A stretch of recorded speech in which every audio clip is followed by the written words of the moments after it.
Welcome to episode 11 of the Fireside Football Chat podcast.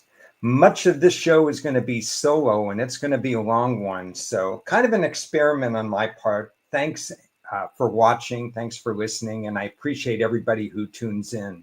Last year, I did 32 separate shows on various teams, all the teams after the draft, going over a lot of different material. That was very helpful, not only hopefully to the viewers, but to me to piece everything together and to come up with a strategy for the 2024 season. It really worked.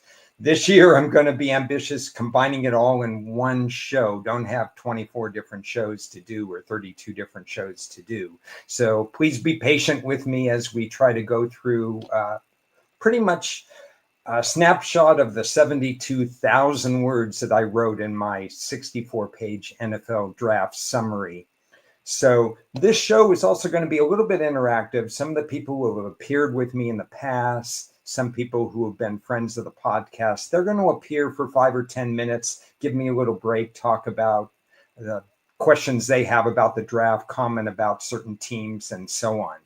You'll see the format's going to be pretty simple. There's going to be slides for each team, a little bit about what they did in the draft, and then I'll get into the observations. You'll see stuff where you could take notes, you could refer back to this video, and so on and so forth, as far as some of my observations, some of my fun facts, and some things I think, questions that remain unanswered, let's say. Only one part remains left, and that's tonight when we see the actual schedule layout, when teams play everybody else. I intentionally wanted to do this beforehand so I would treat that as a separate exercise for me, so I wouldn't be biased in terms of putting together this exercise. So let me go ahead and start. Every once in a while, I may look at some comments. And then if you're watching this at a later time and you want to make any comments in the YouTube section, if you're watching on YouTube, I will answer them at that time. So let's get started right now with Arizona's draft. Arizona, their needs, as you can see on this slide, in my opinion, were offensive line, inside linebacker, if Kazir White leaves via free agency, as I expect him to. He hasn't signed with another team yet. Wide receiver 2, we know they drafted Harrison last year, not a great crop after Harrison. And then edge rusher. I knew they were going to go after either defensive line or edge based on all the intel that I did beforehand, as far as what their private visits were like, who they were interested in, who they met with at the Senior Bowl, during the Combine, and so on. They chose Walter Nolan. That wasn't the edge rusher I wanted, but obviously somebody to help their defense. In fact, you'll see that they went 5 times for the defense. First 5 picks, 6 out of 7. I like what they did in terms of stocking the defense. And obviously Will Johnson dropped due to injury. A lot of the cornerbacks that came out in this draft dropped due to injury.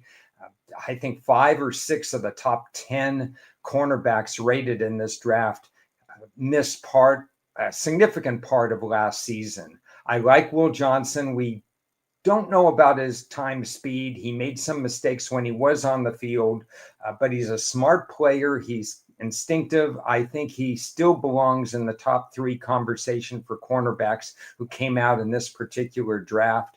So I think that was value at 47. Jordan Birch, not the highest rated edge rusher by any stretch of the imagination, but decent value in the 3rd round and fits the edge rusher need. You'll notice they didn't pick up any wide receivers in this draft. That bothered me a little. And certainly a much lower, though, rated offensive guard in the 6th round was a little bit later than I wanted to see my number 1 need of offensive linemen. So I like the fact that they went after 5 draft picks in terms of the defense, but I don't think it was a great draft. Cody Simon's a good player. I think, again, it restocked them. They had enough people on defense in this draft that I think they got better defensively in this draft. This is the kind of slide that I'm going to be using for every team. Unanswered questions. Is the offensive line good enough? Kyler Murray is elusive. So I think he can go ahead and tiptoe around some of the problems that the offensive line will have in extended pass protection. We know that he can make plays on the run. I wish he didn't have to make as many plays on the run. But basically, I think the offensive line is not quite good enough right now. And then my second thing is, how good is the defensive coordinator, Nick Rales? I think we're going to find out. To Arizona's credit, they have stuck with their staff. Staff continuity is important. What I'd like to see out of Nick Rales is that he works with the people that they've drafted. They had a large draft. Remember, about 6 or 7 of the top 100 picks in the 2024 draft. And they restocked again the defense in this draft. We're going to find out how good he is. And the answer to that question is, if Arizona's numbers do not improve defensively, I think they do need to make a change at the end of the 2025 season. 3 years is enough to restock the roster and find out about their coaching. I'm a little worried about their coaching staff, so we're going to find out about that. I think the team's goal is making the playoffs. My goal is almost the same. We saw last year 2 teams in this wild NFC West division, the Rams and Seattle, both finished 10-7, but Seattle, because of tiebreakers, did not make the playoffs. I think it's possible that there's a wild scramble in the NFC West once again, and a team is left out due to tiebreakers. So my goal is maybe Arizona doesn't make the playoffs because it's a challenging, uncommon opponent schedule. What I mean by uncommon opponents is teams that the rest of their division will not play. So Arizona will play Green Bay, a very formidable team, Dallas, an improving team, and Cincinnati, Joe Burrow and that offense, absolutely fantastic. Those are the 3 teams that the Rams, that Seattle, and that San Francisco will not play, and that's pretty difficult. So maybe they have a winning record. That would be my goal for them, but they may not make the playoffs because their uncommon opponent schedule is a little bit tough. In terms of fun facts, I show that challenging list of uncommon opponents. They were 6-3 at home last year. That's not always repeatable. Arizona isn't known for their tremendous home court advantage. So I'll be interested to see whether or not they can go ahead and repeat such a record there. Overall, a decent draft and a slightly above average draft, but playoffs not a guarantee for the Arizona Cardinals. We move on to the Atlanta Falcons. And this is a tough one for me because people who know, who've followed me, who've watched my videos and so on, know how much I hate the fact that Atlanta doesn't care about edge rusher. And now this year, I should be thrilled because their first 2 picks are all about edge rusher.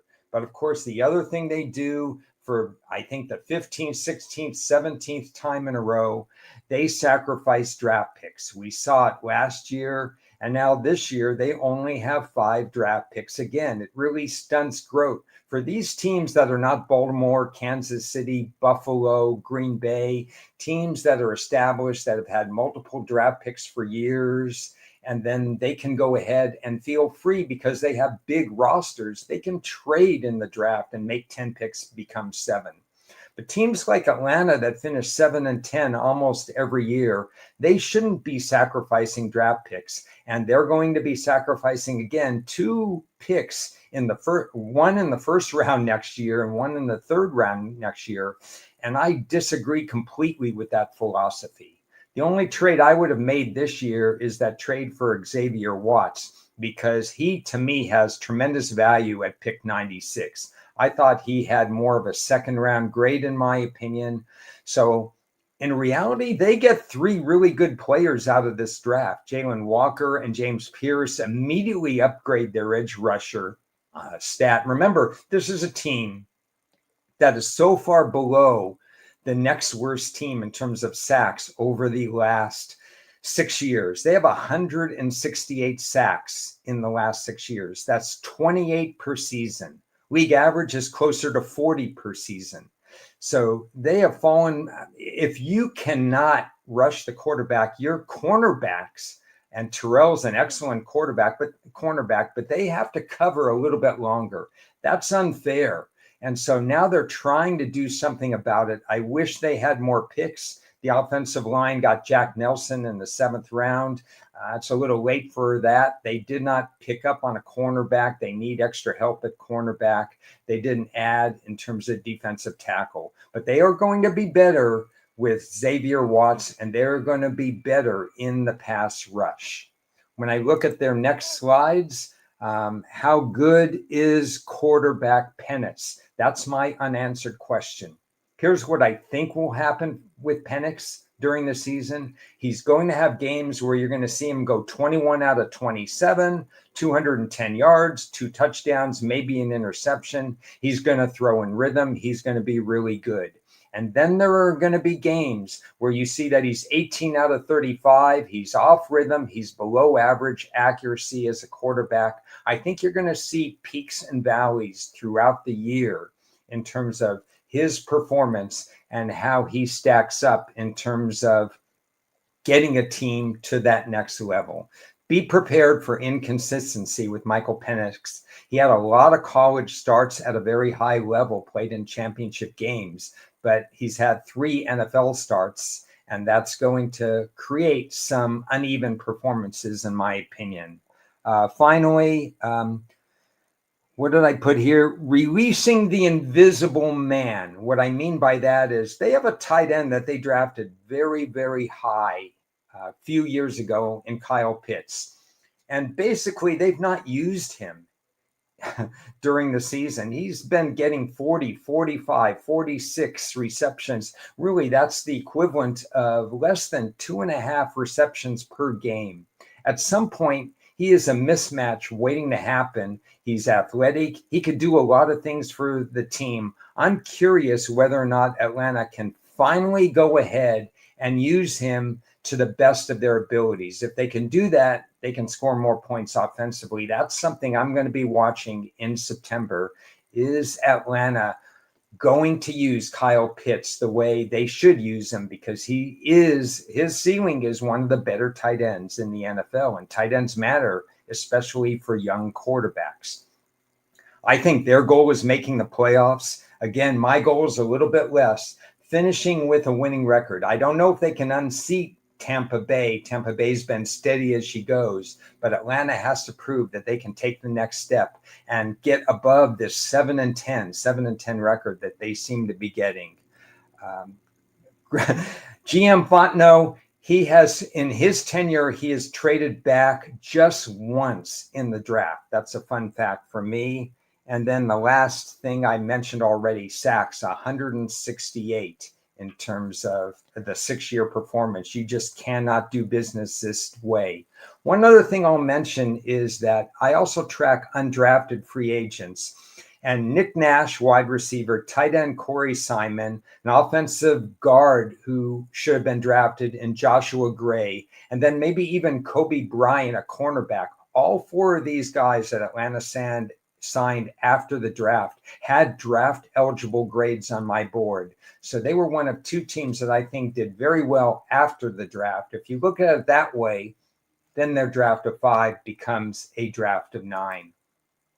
11 draft picks for the Baltimore Ravens. My top needs, not as many as other teams because they're well stocked. Offensive line, and they took one, Emory Jones, in the 3rd round. They took another one in the 5th round. They took another one in the 6th round. So they took 3 offensive linemen in their top need area, in my opinion. Malake Starks, person team fit. A lot of people were mocking Starks to Baltimore. Baltimore was patient. They waited as they usually do in the draft. And hey, guess what? Starks fell to them. That's a safety that we'll talk about when I have the next slide. But if he could do some of the things that somebody did last year that propelled a team to a championship, that's maybe cut down on their big plays. I mean, Baltimore lost a lot of leads at the end of games last year and the year before. And I think that they have the ability with Starks to be inserted in the lineup to maybe play a little bit better protecting leads. And then linebacker, not a great linebacker crop. The second best linebacker on my board in the NFL draft had a second round grade. The third best linebacker in the NFL draft this year had a third round grade. Not a lot of great linebackers, but teams that needed one probably should have taken one. This was an area Baltimore decided not to go with. They rolled the dice with Mike Green. He fell obviously due to off the field concerns. Some of those concerns, they weren't litigated, but there's still concerns about the player. People had Mike Green off their board. Kind of a double-edged sword. He has a lot of talent. One of the top-rated edge rushers on most people's boards, third on my board. And here they cut Justin Tucker and go after another kicker because Tucker didn't have a great year last year, but he has a lot of pending litigation. But they add in Mike Green, so it's kind of a double-edged sword. But Mike Green is a really good player. Again, this is a draft board that is one of the top, probably in the top 10 in most draft analysis, and pretty much in the kind of the 9th, 10th, 11th board for me. Baltimore didn't have a lot of needs, but again, this is a team that understands draft capital. They go through the pre-draft process by looking at a lot of players in the mid-rounds because they know they're going to be drafting a lot in the mid-rounds. Other teams kind of don't do well on the third day, those picks that are in the third, fourth, fifth, sixth, and seventh round. And Baltimore has a lot of pretty good grades in those rounds because they study them and they know what their team needs are, and they have a great track record. In terms of their next slide, unanswered questions for me. It's not a perfect offensive line. I know they drafted 3 players, how fast they can get into the lineup. They lost a couple of players in free agency. So there's going to be kind of a transition period. Lamar Jackson can handle it. Henry, the running back, can handle it. We'll see about whether or not they can go ahead and fix some of the areas that I still think they may have, at least early in the season, on the offensive line. I mentioned Cooper DeJean. I think I mocked him, or I talked about, hey, this is what you could have done differently in the draft. I think 20 teams I mentioned Cooper DeJean's name.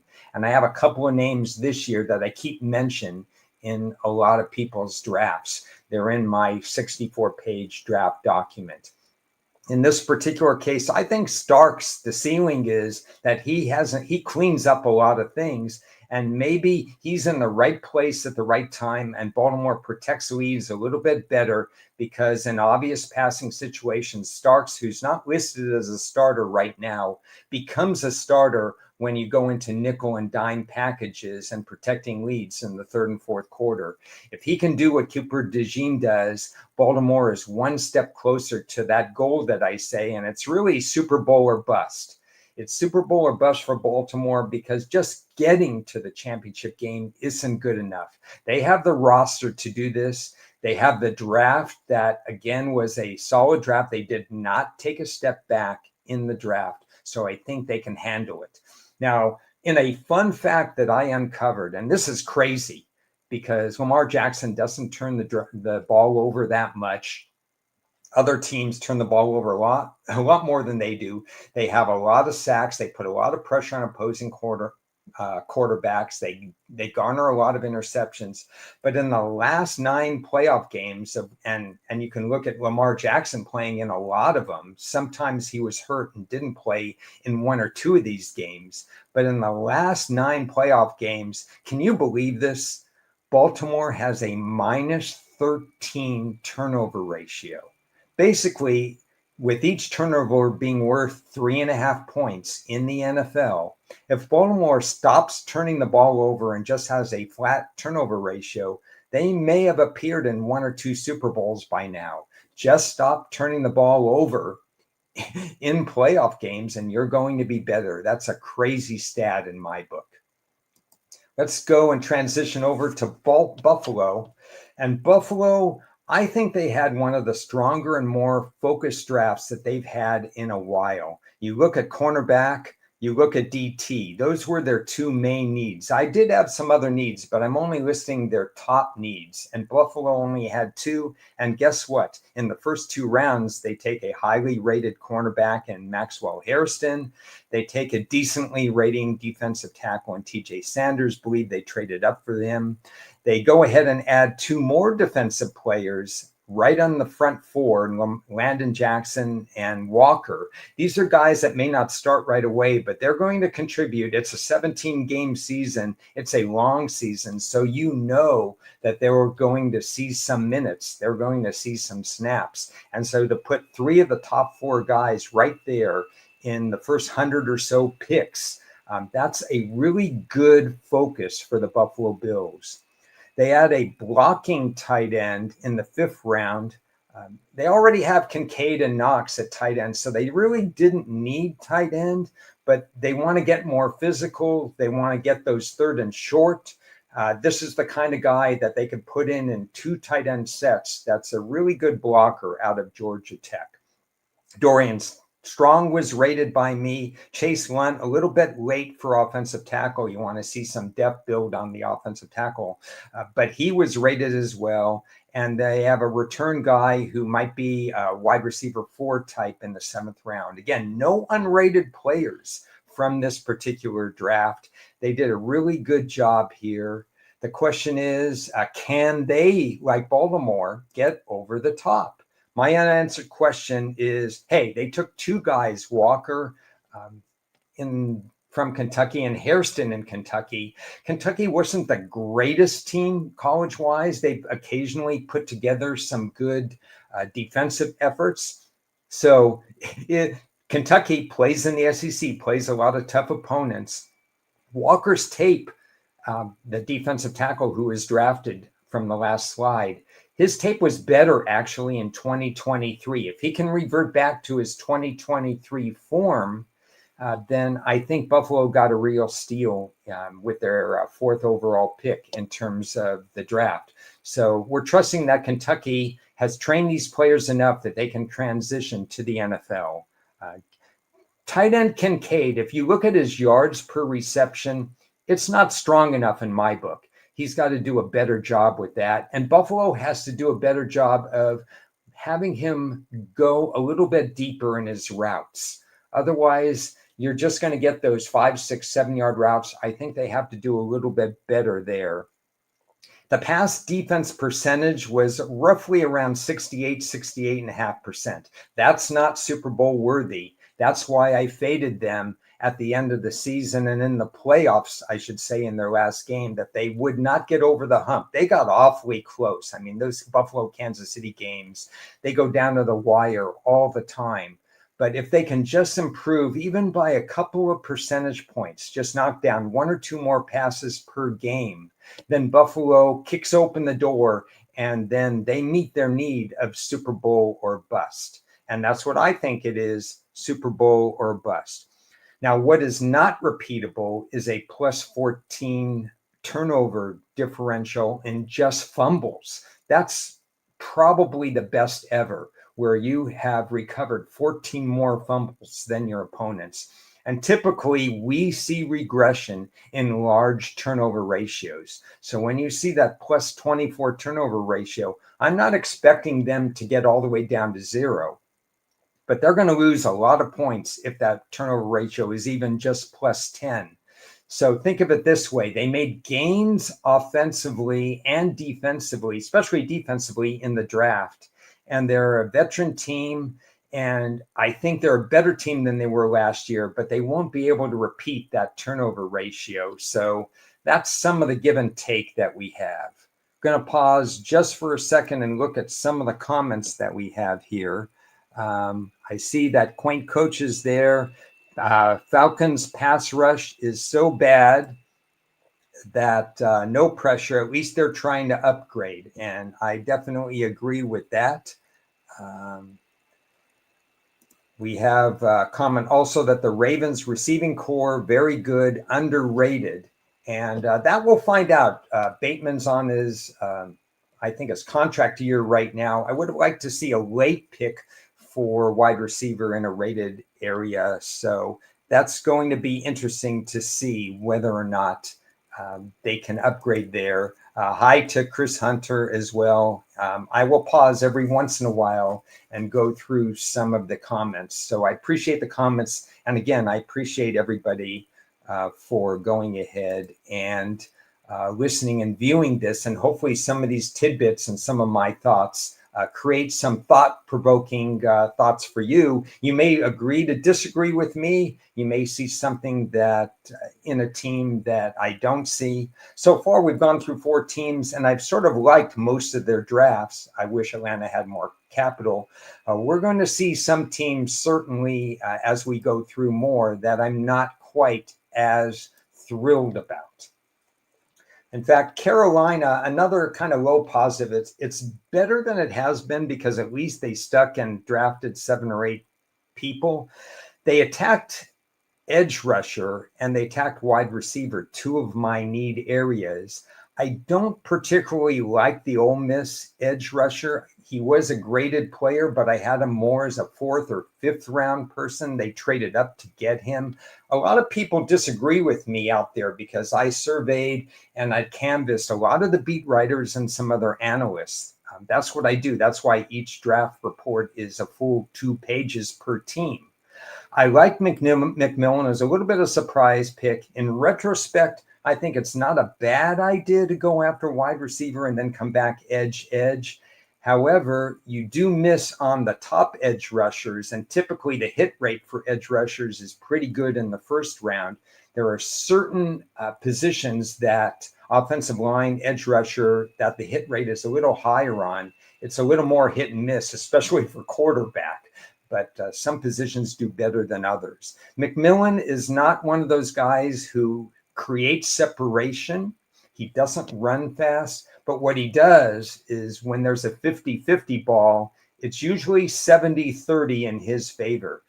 He's one of those guys who wins on the contested catch. And if you think Bryce Young takes the next step in his development, he's still probably not a player that is going to be perfect in terms of getting the ball in the right place. There's going to be some errant throws, so having McMillan isn't a bad idea at all. Running back room is a little crowded. They have Trevor Etienne in the room. I think I would have gone in another direction. They could have got the safety a little bit faster. I do rate Ransom, but I had other safeties ahead of him, especially if they would have gone safety a little bit sooner in the draft. They did not look at interior offensive line. Tight end Evans is not bad. They drafted a tight end that they really liked last year in Sanders out of Texas. Now they have 2. Wasn't a large need for me because I had other needs on the board. I think they did a pretty good job, Carolina. I don't know if they got the right edge rushers. Nick Scorton, when he was drafted, he was my next best edge rusher already at 51. I think he was 7th, 8th, or 9th, but edge rushers go fast, like I said. Safety, again, they could have had higher rated people, but I think they did a pretty good job in terms of what they did in the draft.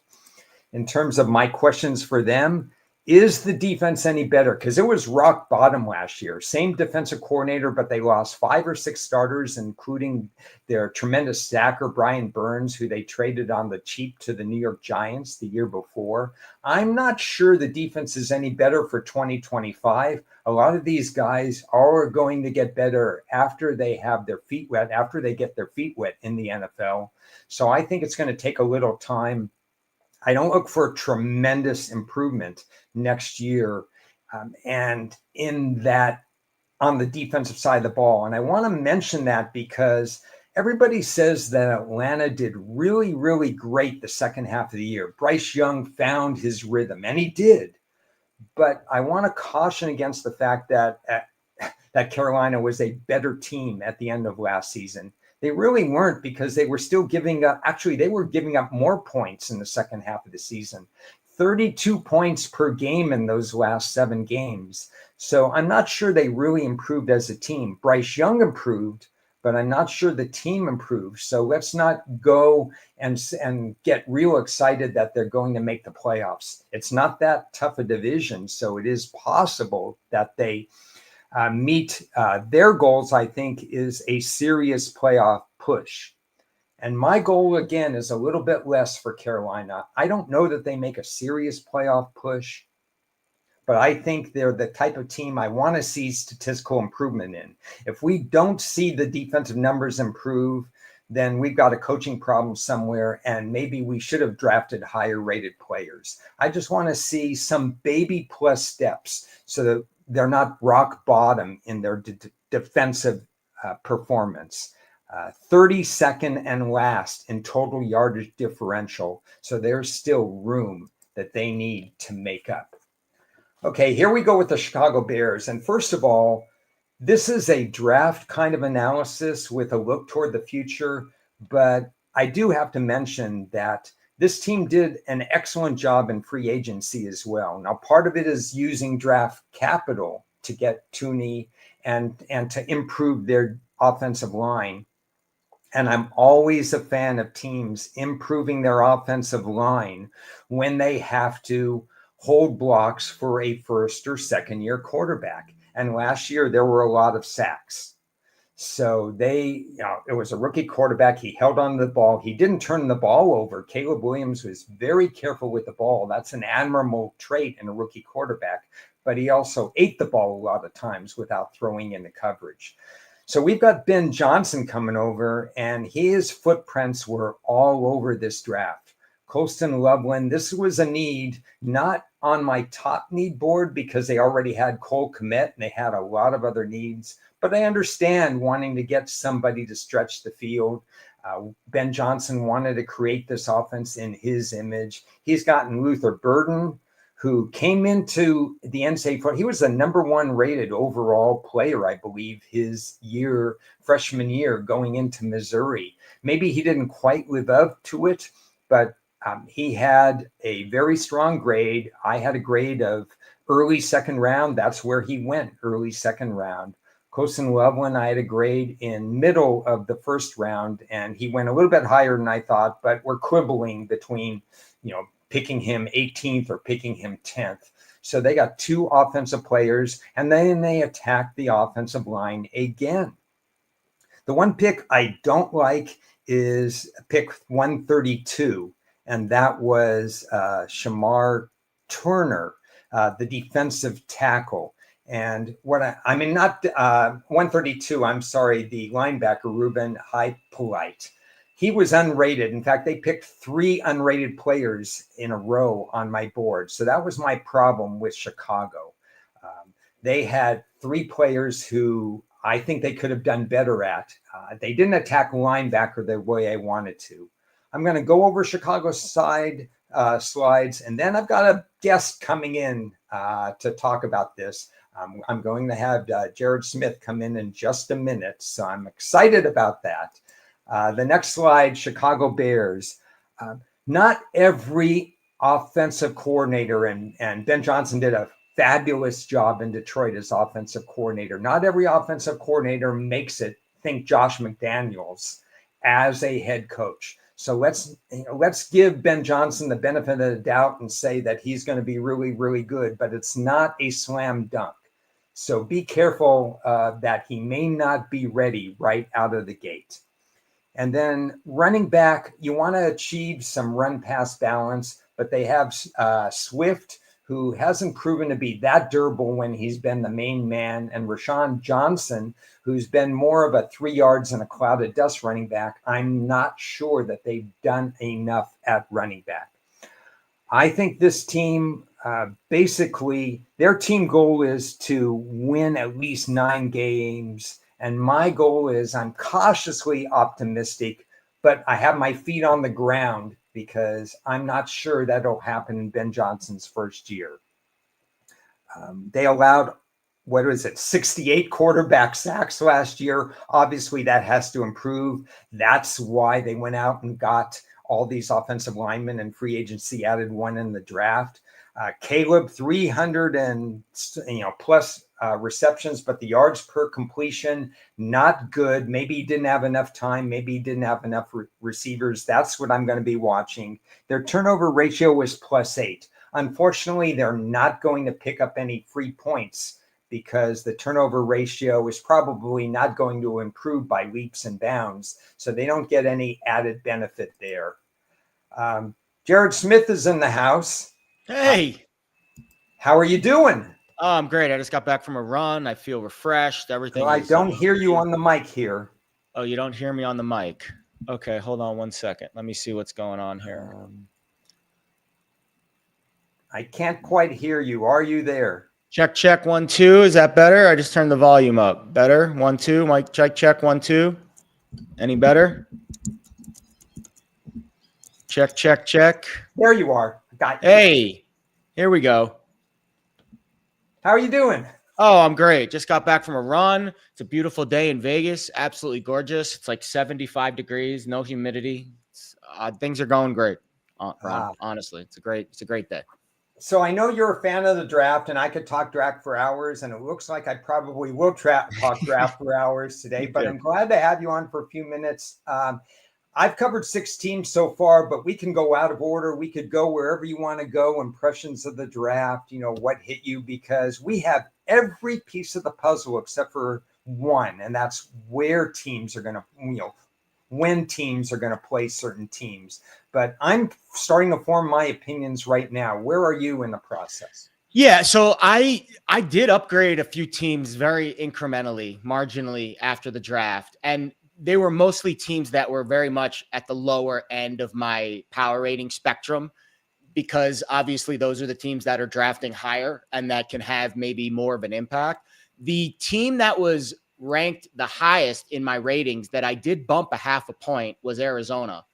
I thought Arizona, of the teams that are, I guess I'll call them fringe contenders, I thought they had the best of the drafts because they were the most focused on their clear need, which was defense.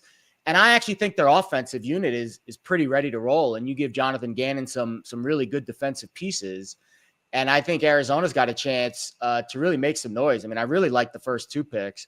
Nolan, I think, is going to be a space eater in the middle. I thought it was interesting, Ron, that they signed a bunch of defensive linemen in the offseason, Tomlinson, Calais Campbell, yet they still targeted that position with 2 out of their first 3 picks, Nolan and Birch. And then I think Will Johnson, who dropped significantly because of injuries, if that injury turns out to be, okay, he's improving from it, he's got a chance to be the best corner in the draft. I mean, a lot of people had him as a top 15 pick. So the fact that he dropped to the second half of the second round, I thought that was a steal. So Arizona, I bumped a half a point. I bumped Chicago a half a point. I felt like you add the pieces that they added at receiver and tight end, and you give Ben Johnson the keys. I think their offense is going to be better. They were already a -4.5 for me. So going from a -4.5 to a -4, my power rating is not a huge move. But again, the team's lower in the ratings. Vegas, I bumped a half a point. I mean, you look at their offense last year with Gardner Minshew and Luke Getsy, you have to imagine there's going to be significant upgrades when you go to Geno Smith and Chip Kelly, and then Ashton Genty, and then Jack Beck. I mean, I really like what the Raiders did in the draft. I thought you had to bump the Giants a half a point because I do think they are kind of galvanizing their team a little bit with the quarterback situation and getting, Abdul Carter there in the top 5. Patriots and Titans are the other teams I bumped. Again, they were -7.5, -8. You bump them a half a point. I actually bumped the Titans a full point because I think Cam Ward's that much better, going to be that much better than Will Levis. But when you're that low down in the ratings, right, Ron, it's a little bit easier to bump a team a half a point. Yeah. It's not as important as it is when you're taking a Kansas City or a Philly or a Buffalo from a +7 to a +8 or a +9. So I did kind of renovate the bottom of my power ratings a little bit based on what I saw in the draft. But for the most part, every team kind of stayed the same after what we saw. Okay. No, I think you made some valid points about many of those teams. And New England, for example, they were coming from a place that was, what's going on with this roster? And now when I get to New England in terms of my slides and stuff, we're talking about as many as 9 free agents that they signed or penciled in as starters already. Yeah. So free agency is an interesting thing. I'll make this point now. Teams who spend the most in free agency there is a correlation to record bump the next year where they do really well. That's There's interesting. not a long-term correlation, interestingly enough, because some of these are rental players and so on. We saw it with Jacksonville. They had, when they overspent that 250 million about 3 or 4 years ago, they went a long way that year, and then they tumbled and tanked because they didn't back it up with the draft. If you're going to have sustained success, free agency 1 year won't do it, but New England had free agency and a good draft, and they are really on the right track. So that's what I'm looking for. Sustained progress requires draft success. Agreed. I agree 100%. I think New England, I'm not going to say they're a division contender, but I would not be surprised if they were a team that was competing for a postseason spot. I mean, I think of all the rookie quarterbacks last year, is it fair to say Drake May's looked the best? I mean, I know Jaden Daniels looked fantastic too, but I would put Drake May right up in that category with a significantly worse roster, significantly worse pieces around him, offensive linemen, receivers. I mean, he had nothing in his cupboard compared to what, other of the rookies had. And I thought he performed right on that level. Obviously, Jaden Daniels is the best rookie quarterback in that class, but I would put Drake May maybe in front of Caleb Williams, at least based on what we saw last year. And then you look at that list right now. I think those first three guys are all starters. I honestly do. Travion Henderson might be. I think Henderson and Judkins. I know Judkins is in a difficult situation with Cleveland, but I think those are the two running backs. We obviously know Hampton and Genty were the first rounders. They were the bell cows. Those are the guys that we expect to have the best seasons of all the rookie running backs. But I think Henderson and Judkins are two guys that I really liked in college. Ironically enough, both played for the same team, at least one of the years. Judkins, I know, came from Ole Miss. But I think those two guys are going to have an impact. And man, Will Campbell, you just listen to him talk. That's a guy I want on my team, protecting my blind side if I'm Drake May. So I think New England, right? Like they bring in Vrabel, right? I think he's a culture fit. You bring in McDaniels. I think he's the wizard that you would expect to see a little bit more punch with the offense this year. I think New England is going to be a team I'm looking to bet over in their win totals early on. I'll be very aggressive with moving them up in my ratings if I see some of this progression start to take hold in camp. I'm going to comment on that, and then I'm going to ask you one more question. I'm also going to bring in from the odds breakers, Keith O'Neill, after this as well. So we'll have a little running conversation. This is good because it gives me a little break from talking because I got a lot of teams to cover. But I agree with you. I mean, Kyle Williams is probably going to unseat the starters by midseason. Henderson is going to be a 50-50 share back to me and probably going to get a much bigger workload on passing downs than Stevenson, who's already there. And they filled in nicely. They're kicking a got to rock bottom. So I don't mind if you're going to draft 11 players, I don't mind a team taking a kicker. If you're going to take a kicker and you draft only 6 players, I got a problem with that. Agreed. They did kind of take the 7th round off. None of those guys received draft worthy grades from me. And historically, since I've done this for 40 years or whatever, if you get a not draft worthy grade, you're in big trouble. They're not going to make the NFL. So I think they took the end of the draft off, but they sure started on fire with this. As I bring Kiev in, I'd like to hear what teams you may have downgraded in terms of the draft. Well, I think long term, I'm not very high on what Atlanta did. And I know that I think they got better today, but I don't know if it's sustainable. Like Atlanta is a team for me that I'm probably going to bet the under on win total this year. Let me see what else. It's actually funny. It's harder. Is it ironic that it's harder for me? And maybe that's because I'm just like a serial optimist. It's harder for me to pick teams that I think did poorly in the draft than I think teams did good. I think Cincinnati was kind of I know they went after an edge rusher in Shamar Stewart, but I really think that's a guy who lacks the necessary talent to be a first round pick. Like he's very raw, but he lacks the polish. I should say not the talent, the polish to be a first round pick. And it doesn't seem like the Trey Henderson situation is moving in a positive direction. It seems like it's moving in a negative direction based on the headlines we've heard over the last couple of days. So they had a very thin draft. And they had a lot of needs, right? I think they needed 2 offensive linemen, and at least that's what and I don't think either of these guys are starters. The Georgia kid, Fairchild, seems like he's more of a guard. I think they needed to add a little bit more on the outside there. I do like Knight.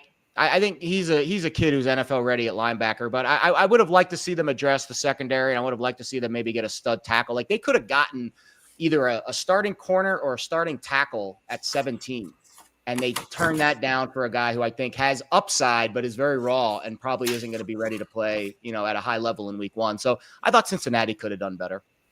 Yeah, I think they lost ground as well. Kiev, welcome to the show.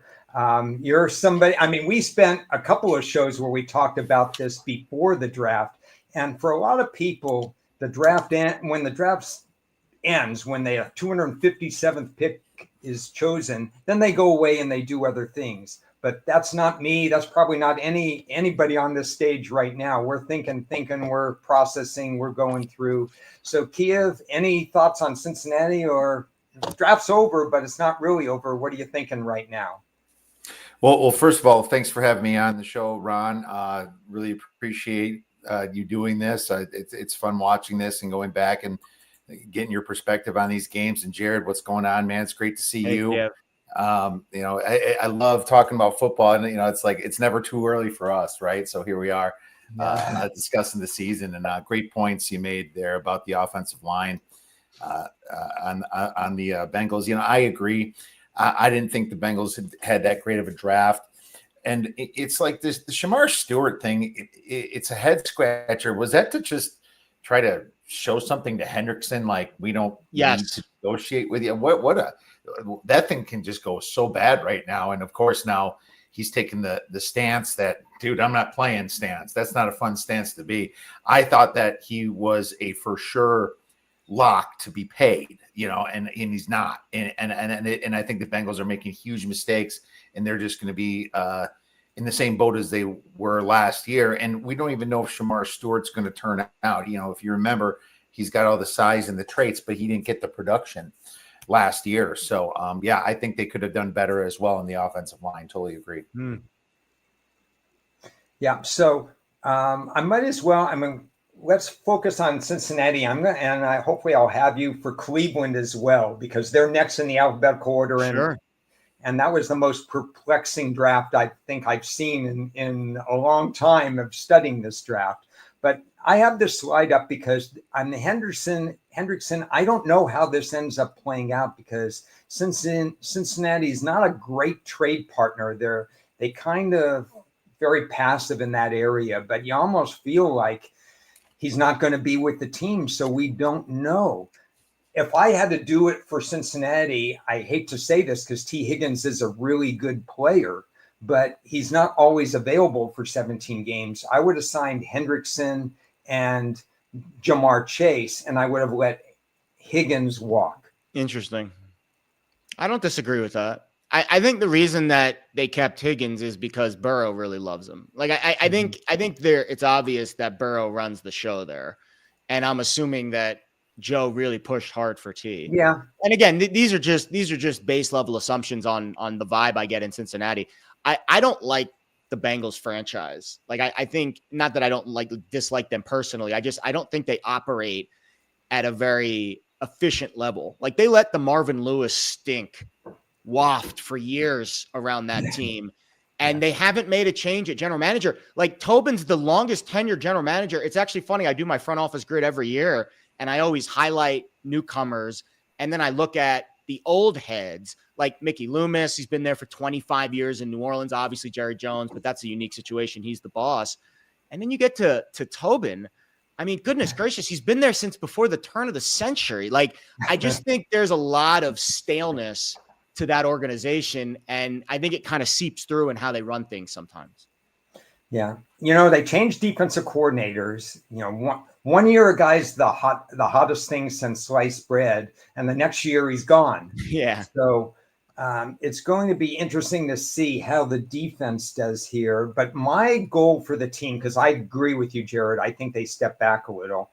If the defense doesn't do his part, it's going to be another one of those situations where you have a Dan Marino type at quarterback, but you're only fixing one side of the ball. Peyton Manning only goes to one Super Bowl, or wins one Super Bowl with Indianapolis because all the draft capital is on one side of the ball. And that's what I fear might be happening in Cincinnati. Agreed. Let's go to Cleveland, because I think if this was an analytics based team. Barry and whatever, they were analytics before there was analytics, and then they did this. I mean, they have two running backs, two quarterbacks that, based on where they were drafted, they don't think are franchise quarterbacks.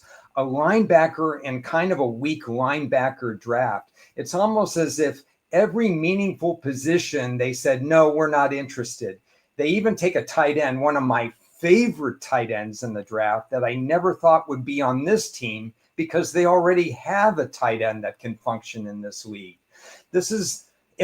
I don't see how they got to this board. At the same time, every one of these guys is rated highly on my board. They just ignored a lot of stuff.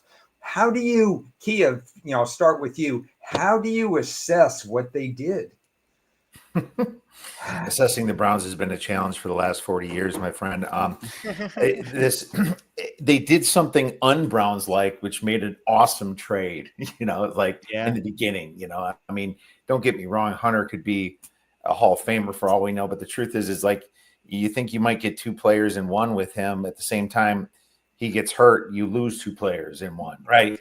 And don't get me wrong, man, the NFL, not everybody gets hurt, but if you're really planning on playing both sides, that just increases your percentage so much. So they make this awesome trade, but then a lot of head scratchers. I didn't hate the Mason Graham pick at 5. I mean, to be honest with you, I thought Grant was the better player at Michigan myself, and the better NFL prospect, but I was cool with Graham. He was up there for a reason, and it's not a bad pick. But yeah, it got really confusing down the road. Did you need to draft Schlesinger that early? I thought he could have dropped farther. I do like the Quidshawn Junkins. I thought, I thought you did need a cheap running back, because Chubb was going to cost you more. If you know how that goes, right? Chubb had to walk because of those information, because of that, and obviously the situation with his injuries. Great tight end, but you have Njoku. It's another situation which, when we get to the Bears, they also did something a little bit like that. And then obviously the quarterback debacle. The problem with these two quarterbacks is neither of them might make the team. Neither of them might be franchise guys. I didn't have Dylan Gabriel as an NFL quarterback. I mean, he's a great athlete, and I mean, maybe his upside is Russell Wilson, but that's saying a lot. I mean, he wasn't as fast as Russell, I don't think. He complained about playing in cold weather at one time. I don't understand that. And so I thought he was overdrafted. And then to pick Shador, who might just kind of star his way over him, is even crazier, man. It's like, if you're either in or out on Shador, there's no middle. This is like the middle. Like, okay, we'll take him at 5. That is a horrible decision for the franchise. So really a head scratcher there, and two running backs. I think they had something great going, and then they kind of screwed it up and did a very Browns like thing. Yeah, I didn't love this draft. I think, unfortunately, Ron, the reason that I didn't love it is because you're taking the power away from the Browns. This draft will be the success of this draft will be determined by the success of Travis Hunter. If Travis Hunter doesn't do well in Jacksonville and he's a bust, great draft, Andrew Berry. Genius decision. If he does do well, worst draft in the history of the Browns. Like, if he becomes a generational unicorn talent.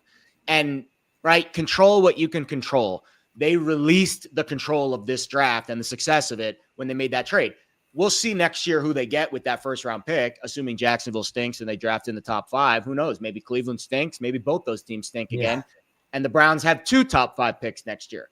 Then the success of the draft will be very different. We won't know this year, probably up until the end of the year. If you want to analyze each individual player, I agree with Kiva. I actually liked a lot of the players. I think a lot of the individual players are good players. I think Mason Graham is going to be a good player. Fills a need, kind of. But definitely, they didn't want to take him. They drafted, or they traded back, and he fell to them. And from what I heard, and what I read, they wanted to keep trading back, and they just couldn't. And they're like, all right, screw it. We're just going to take Graham. I think Judkins and Fannin are my 2 favorite picks of this draft. But to your guys' point, like, Fannon's going to be tight end 2.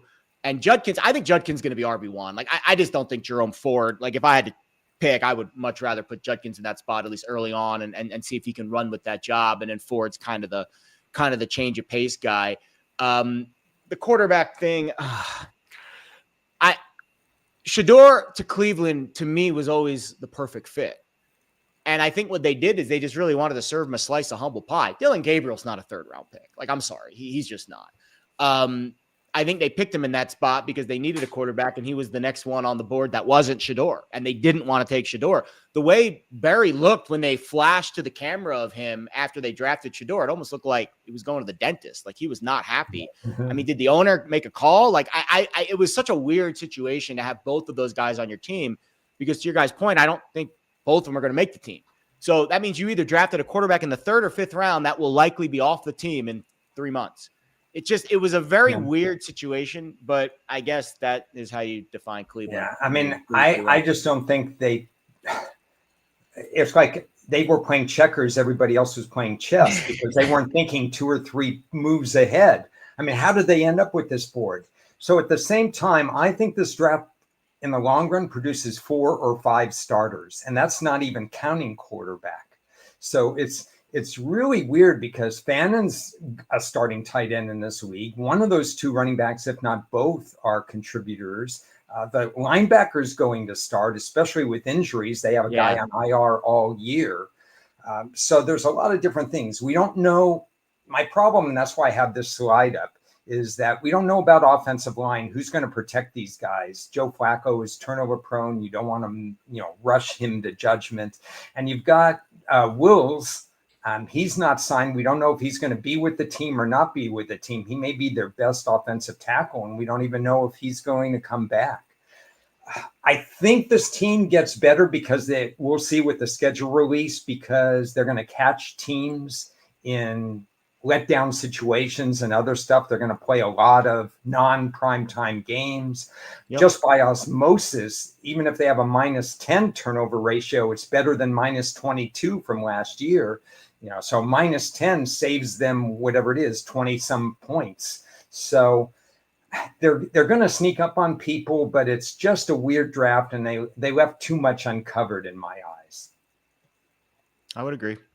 I'm going to go on, and you guys are absolutely welcome to stay and offer your thoughts, because the next, we go right into the Dallas Cowboys, for example. And so my thinking with the Cowboys was that they did a really good job getting value like they normally do early in the draft, because they do all their workouts. They study a lot of things with the early draft. They kind of usually go off the radar at the end. Running back was my top need, and it's a very weird running back board, in my opinion, because I like the contrasts and styles. Jaden Blue is, the wheel route yielded 2 touchdowns in the playoffs last year at University of Texas. This guy's a blur out in open space, makes up for Ezekiel Elliott for sure. And then Maffa, he's not fast by any means. He's one of the slowest running backs. But if you need 3rd and 1, he's your guy on 3rd and 1. These guys were not highly rated by me, so it's a weird collection, but they kind of play off each other, interestingly enough. I thought they got the edge rusher with value. Typically, when Dallas drafts an offensive lineman in the 1st round, it works. So even though you would argue that 12 was early for an offensive guard, he's likely going to be there 7, 8, 9, 10 years. The linebacker has upside. So there's a kind of a lot to like. I like that Ravel was drafted 76. A lot of my draft analyst friends say, hey, he was a 2nd rounder. He was almost a 1st rounder. Yeah. With his skill set, possibly, but he overcame a lot in life. I mean, he almost lost his life in high school. And then he had some injuries in college. He's off an injury off his last year of college. He has tremendous upside, but he's going to be burned like toast when he first starts in the NFL. So I thought it was more appropriate to draft him when he did, and a reasonable thing to do it with Dallas. So overall, I think Dallas, because last year they had the 1st place schedule and Philly didn't, and it was an enormous advantage. It's flipped this year, and Dallas got better. Philly had a good draft, but Super Bowl champs always lose talent in free agency. So Dallas comes back. They have Washington to deal with as well. So I think there's a lot to like here. You guys can weigh in now. Go ahead, Keith. Oh, well, I thought that they did have a pretty good draft in general. I thought Blue was a steal, really, where they got him. He was such a great back before his injury, and he can catch the ball and run very fast. You saw him in the playoffs, score a couple touchdowns there that were much needed. The biggest thing about the Cowboys is the new coach. We know what Dak can do. Brian Schottenheimer is going to really dictate whether these guys are successful or not. We talk a lot about the draft, and it's very important to have great players. But, I've heard for so many years, oh, man, we thought the Ravens didn't draft well. Well, look, these guys turned out great. Well, let's just face it. The system's been awesome with Harbaugh there. I'm sorry. He makes bad players good, or medium players good, I should say, right? So that it's all comes from the question mark of how good Schottenheimer can do there, and that's why I have a big question mark over Dallas. I know there's some people that are very bullish on him, like what are you talking about? Cowboys 7.5. This is a gift. We're going to find out. And then some people are just like, oh, it's the Cowboys. It's going to turn out to be, Dak does okay in the regular season and they can't make it in the playoffs. From a draft perspective, I think that I like how they didn't get too cute and go for a receiver right away, right? They went for an offensive line. I really like that. I think that the whole George Pickens thing, right? I think the fact that they didn't get a receiver, they kind of got a proven guy already. He's a head case a little bit, but maybe he's going to be a little bit better now that he's in Dallas. So they do have a guy across from CeeDee Lamb now that will help keep CeeDee Lamb a little bit more open. You still got Micah Parsons and some stars on that defense, Diggs. This was a very injured team that's coming back, but I don't have an opinion on what they're going to do this year. I just thought they had a successful draft approaching it this way because of the way they approach free agency, if that makes sense to you guys.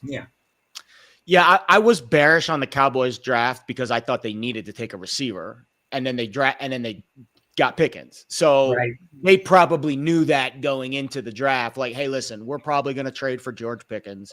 So we don't need to take a receiver in the first round, because that was literally the first line of my draft reaction to Dallas was, I understand the Tyler Booker selection, but considering how poorly the receiver room looks right now, why not take Matthew Golden here, who a lot of people think is actually the best pure receiver in the class. Like Tet's more of like an explosive guy, but Golden maybe a little more polished.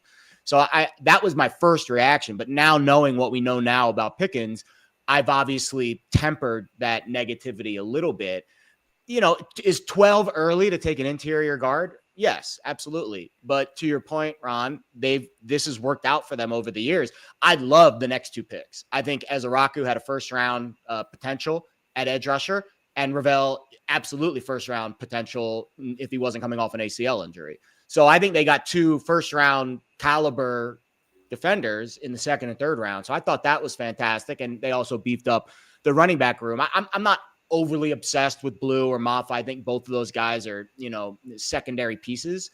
They probably still need a lead back, because I don't think it's Javonte Williams. Like, it's going to be a very timeshare vibe situation, hot hand situation. And then you throw in, to Keith's point, first-year head coach. I know Schottenheimer's been with the team for a while, but, you've got an offensive coordinator that's not calling plays. Like, Schottenheimer's going to be the head coach. He's going to call plays, and they have a separate offensive coordinator. They bring in Eberflus his first year as DC. So a lot of moving parts and a very unsettled situation in the backfield still. So I'm not overly bullish on Dallas. I would say I was bearish on them until we saw the Pickens deal. Now I would say I'm kind of neutral on the Cowboys coming out of the draft. Yeah, I kind of agree with your points. And the biggest issue closing up on Dallas is I'm not a huge Schottenheimer fan that's going to be a shot in the arm for the team. And I don't like what Eberflus has done with his defenses where he's been. They're too passive for me. And the better quarterbacks in the league are too good. And that means I always use the term come from ahead losses. where they try to protect a lead, but they're playing soft zone, and that doesn't do anything for me. Switching over to Denver. So this team, I thought they wasted some picks. However, I mean, this is the top, I think, the most contentious division. I think a little bit ahead of the Chicago, Detroit, Green Bay, Minnesota, I would argue that this Chargers, Denver, Kansas City, and that the Raiders improving, it's just crazy there. And they hit it. Harvey's an interesting test case for me because there are when Pittsburgh drafts a wide receiver, I try to move their grade up. When a Shanahan drafts a running back, I try to move their grade up. Yeah. When Sean Payton likes a running back, I try to move their grade up. But Harvey, I moved his grade up, but there's still 10 running backs I like better than Harvey. So it's going to be really interesting to see what he thought of Harvey. And Pat Bryant was lower rated as well. This defense is going to be murder. They already have a good defensive line, and now they have a couple of cornerbacks who are shutdown types. So I have mixed opinions of the Denver Bronco draft. Man, what's funny? Jahdae Barron got a lot of hate kind of right before the draft. Mm-hmm. And I didn't understand it because a lot of people say he's a slot corner. I thought he played a lot on the outside, and they just put him against the best receivers really at Texas. I thought Jahdae Barron was a very good cornerback. I thought cornerbacks kind of got a bad rap this whole draft, to be honest with you. But, at the same time, here we are. And the Denver Broncos really had almost a complete team coming in. And they were almost kind of at the fact where they could kind of pick the best player in each position. The RJ Harvey thing, a little bit of a head scratcher. I thought they could have traded up and got someone a little bit more prominent, but I don't hate RJ Harvey. I think Harvey was one of the favorites for the Doak Walker Award last year before UCF just had a terrible season, and maybe he's going to be good, but they wanted to get another running back. They did have Estime from last year. So he was a pick from Notre Dame that they made. So I was kind of like, okay, well, you're kind of picking running backs, but I feel from a draft perspective, they seem to do fine because I didn't see a ton of like glaring needs minus just maturity for this team. And their defense, was going to be good. I thought they did very well in free agency. This team had a ton of money to spend, and they spent it very wisely, getting Hufanga, from the Niners, getting Dre Greenlaw. These are kind of like low risk situational guys, in my opinion. I know you had to sign 3 years, but the signing bonuses weren't too bad. Evan Ingram at tight end. I just thought that the Denver Broncos, no matter what direction they went, was going to be pretty solid in the draft. I didn't see a lot of area for much failure is what I'm trying to say. So I think they're in a good situation in an interesting division because now with Harbaugh there, we'll see, and obviously Andy Reid, it's going to be really interesting to watch this division play football. Yeah. So before you go, Jared, I want to bring up a point. You can speak to it. Sure. In Peyton's first year at Denver, he was frustrated like crazy because Russell Wilson held on to the ball too long, and Peyton was used to Drew Brees and quick reaction and so on. So he brings in Bo Nix, a rookie, and then as I have in the last area here, 9 sacks allowed in the last 8 games. So in terms of this is now Peyton's team. Now, Jared, what do you think? I mean, are all the pieces in place? I think they are, and this will be my last team. I got to run after this. Yeah. But I thought Barron was a bit of a tweener. Like I actually think Will Johnson, you take away the injury, I think he might have a better chance to be a more successful true shutdown type corner in the NFL. Everything I heard and read on Barron is a little bit of a tweener, can play inside, but can play outside too. The good news is you've got Surtain on the team, so he's not going to be asked to be CB1. Like usually you draft a corner in the top 20, you're going to be asked to be CB1, and that's not the case in this situation. So I think he has a nice soft landing here. We all thought it was going to be Omarion Hampton at 20, right? That was where every mock had Omarion Hampton, the running back the UNC running back going to Denver, and they kind of threw a curveball here. I always laughed. I thought defense or edge rusher was the more likely pick because Yeah. You have no idea what Sean Payton's really going to do. And then they double down with another offensive pick in the third round. I actually like Pat Bryant. I think he runs good routes, good fundamentals. He can beat press coverage. He has yak ability. Like, he checks all the boxes, not an elite burner, but can certainly get down the field as well. I think Denver's a dangerous team. I mean, this is a team that I think they were first in EPA per play on defense last year. Now, obviously you can't improve from that, but if you maintain that level, and they were an average offense last year. If you go from elite on defense, average offense, now year 2 with Bo Nix, year 2 with Peyton Nix together, you get a good running back there. You throw another receiver into the mix. They even drafted that tight end, the former basketball player at Utah, who can always be, you never know with these guys and how Peyton's going to use them. I think you get into you crack the top 12 on offense, Ron, maybe they can compete for the division, but you got Harbaugh, you got Reed. I think the Raiders got better. I mean, the AFC West is just absolutely loaded. It's a fascinating study because at their peak, Harvey's a home run hitter. The San Francisco free agents are healthy and they're obviously very good. They hit it with Bryant and whatever. Nix takes even another step in the second year. And the flip side is maybe the San Francisco guys need time to develop. Maybe Harvey is indeed the 10th or 12th best running back and not the third best running back and so on. And it wasn't a deep draft. And I think there were some wasted picks. And like you just said, that division is murder. So fascinating from Denver's standpoint. Jared, thanks so much for coming on. And I know we're going to talk. I'll be in Vegas in August, so we'll definitely I'll see you. Good luck with the rest of the show, guys. Always a pleasure catching up with you. Thank you. I'll see you in August as well. I'll be up there as well. Good stuff. Oh, excellent. I hope to see you too. Fantastic. So I got a few more teams in me, then I got to go. But hey, I noticed I just missed the Bears, so maybe it'll be a good thing. I was pretty bored. I mean, the Bears are in the tough division. I mean, there's a lot to like, but the thing that I closed on the Bears was basically, let's not anoint Ben Johnson yet, because we've seen hotshot coordinators not quite make it. And the first year is a tough ask. We'll see what the schedule is. When's that early bye for the new coach? All these parts that he wants to put in. A lot of new guys are going to be starters. The Bears are going on in a lot of different ways.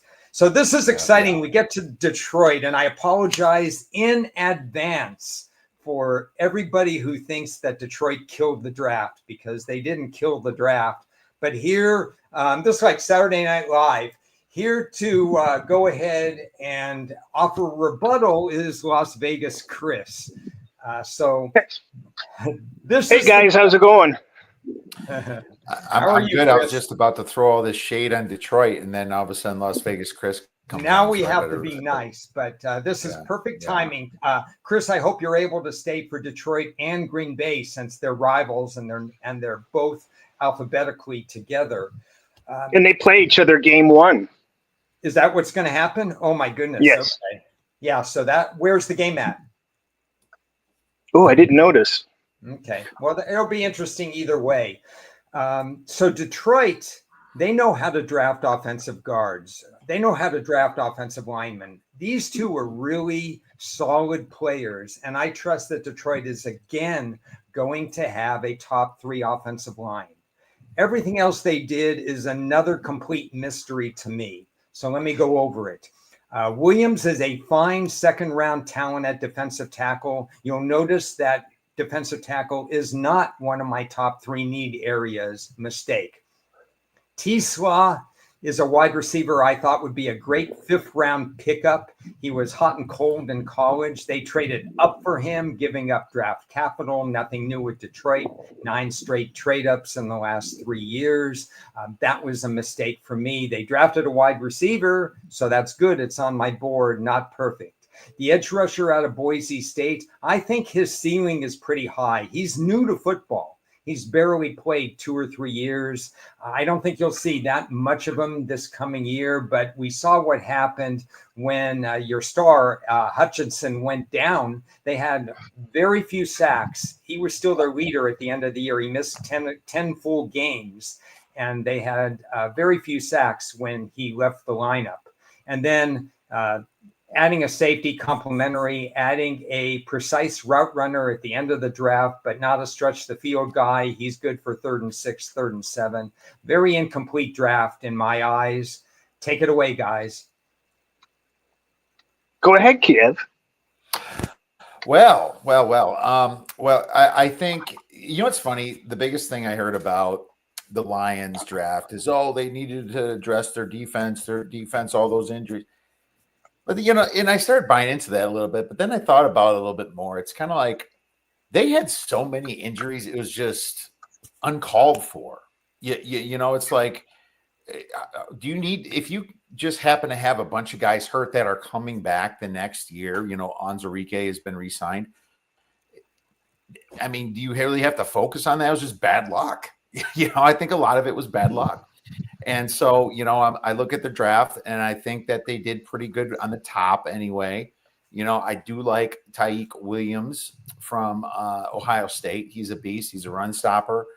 And I think, that's over the years has been tough for the Lions. He'll be good behind Aleem McNeil is kind of where I'm suspecting him to play. Tate Rutledge, you got a nice guard there. They did lose one of the best guards, if not the best guards in free agency. So it's cool that they, figured that one out in the second round. Guards have usually dropped in the second round. I know there's a few good ones like Booker, right, that we talked about. But they were picking 28th here, and so they were able to get a solid one, it looks like, in the second round. Anything after that, I don't know a lot about wide receiver. Isaac, was it Taslaw from Arkansas? I didn't pay attention to him. He seems like a really big guy, and he's 6'4", 217 pounds. So maybe he does turn up. They grabbed another guard, Miles Frazier from LSU. That doesn't seem like a bad pick to me. I don't know. I think everybody else is going to be, well, let's just wait and see. We're not even sure if Dan Jackson will make the team and a couple of those guys, but I think they did okay from the top. I'm not going to say, they could have had a chance to do great because they're picking 28th, but hey, they have a healthier team now, which is important. Yeah. I think the Oh, go ahead. I think the Lions' philosophy is really to just find people that fit into their system, and they're always chasing certain types of people, certain character kind of guys, and they want who they want. They moved up at least 3 times, if not 4 times, in this draft out of their 7 picks. So when they see somebody that they want, they're going to go out and get them. So I think Williams is. That guy's a really fast guy for his size, and he can pass rush. He should be able to help out. This Rutledge guy, they needed the guard, obviously, and Kirby Smart just couldn't rave, enough about him. He's a loyalty guy. He's loyal. He backs up his players, his teammates. He was really in the quarterback's pocket over a few, situations. And he only allowed 2 sacks in his entire career. So he knows what he's doing. I think he's number 4 in the nation for block rating. And the receiver, a 9.93 RAS. That is 29th best out of 3,816 since 1987. He's 6'3", 214. He's a pretty big receiver, and they like what they saw in him in minicamp so far. So the other guys, as you guys touched on, we don't know what's going to really go on with them. But one thing we know is that they loved being drafted by Detroit, and they want to be there, and that goes a long way. If you're from Michigan and you're going to play for your hometown team, I think Miles, one of the guys is, and then you've got the guy from Egypt. What a cast of characters you're adding. I'm going to make 3 points and ask you to respond to them, Chris. And they're on this slide that's right up there.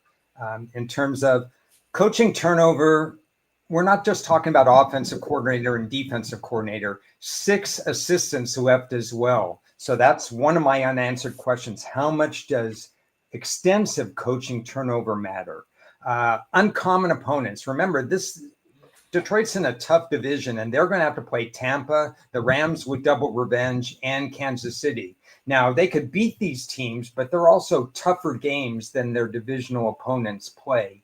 And then finally, and Chris, you and I talked about this last year, how many games in a dome Jared Goff got to play last year. And now it's going to be double, where he's going to be outside 6. It might be 7, but I think at least 6 times he's going to be outside. So you've got a lot of factors moving, not necessarily in the Lions' favor. What do you think about that? Yeah, you touched on a point I was going to bring up. They've got 7 outdoor games, and they have 7 road games versus playoff teams. So certainly one of the most difficult schedules in the NFL. But I guess the only blessing in that is that they have the 4th least amount of travel miles. So they don't have to do a lot of running around like a lot of the teams. Very low mileage there.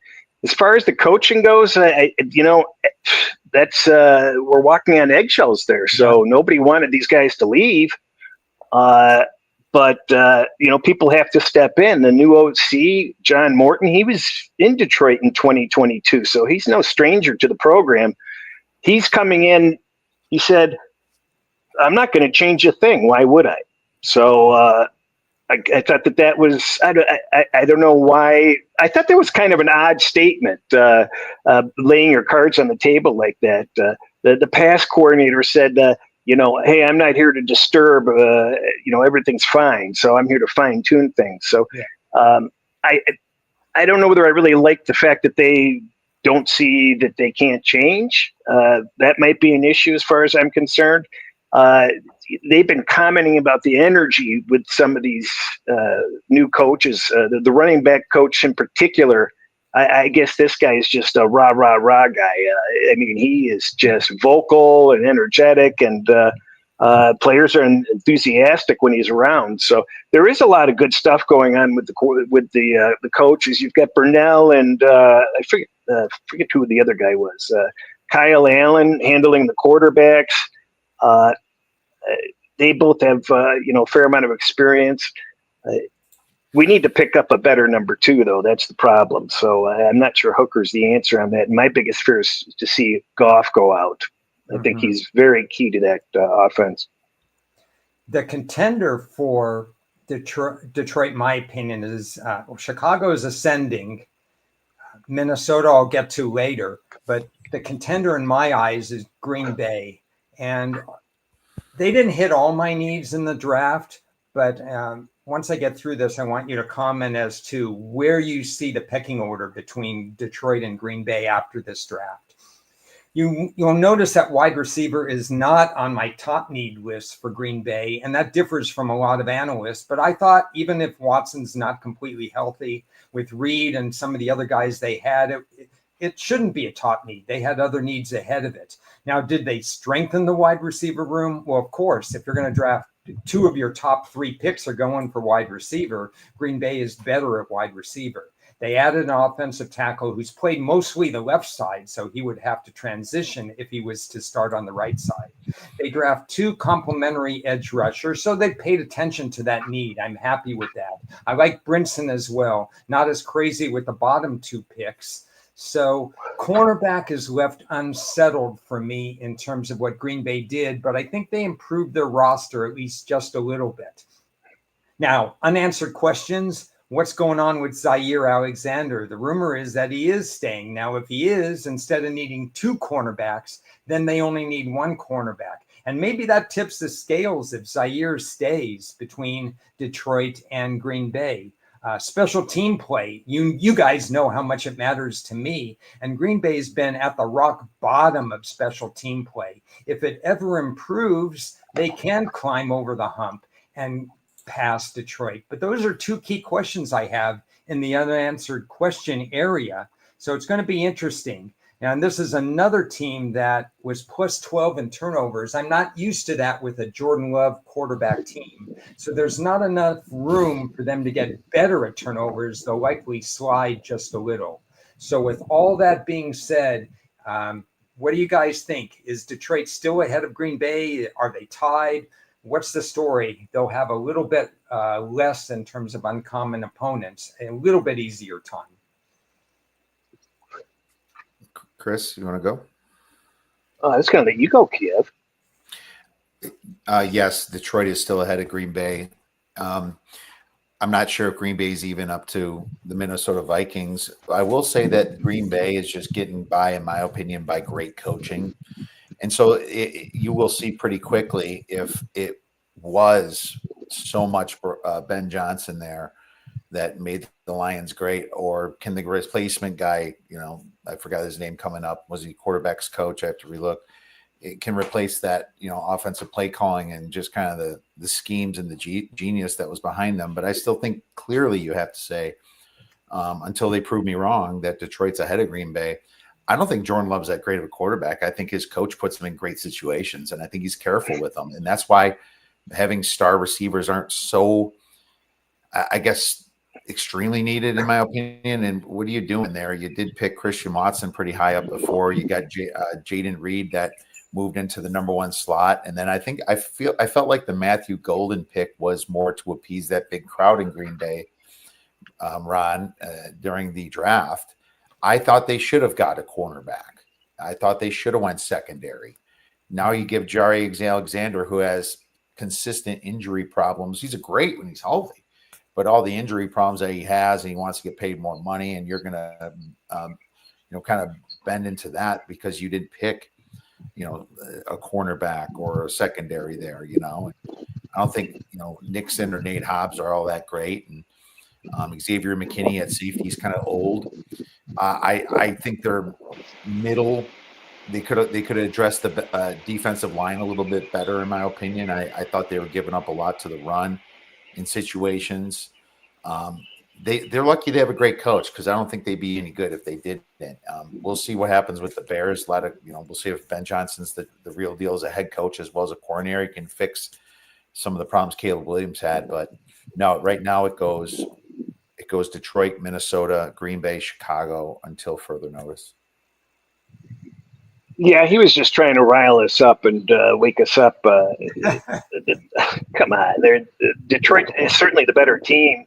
I agree exactly with what Kiev said, because I think Love is overrated. I think he has his flashes of brilliance, of course, but he had a lot of success last year against lower-rated pass defenses. So, that kind of pumped him up a little bit, made him look a little bit better than he was. And we do know that he had some bad situations throughout the year too. So I think that the expectations on him may be higher than what he's going to be in the long run. And as Kiev touched on it, the injury bug on that defense is always going to, seems like it's always going to be an issue for Green Bay.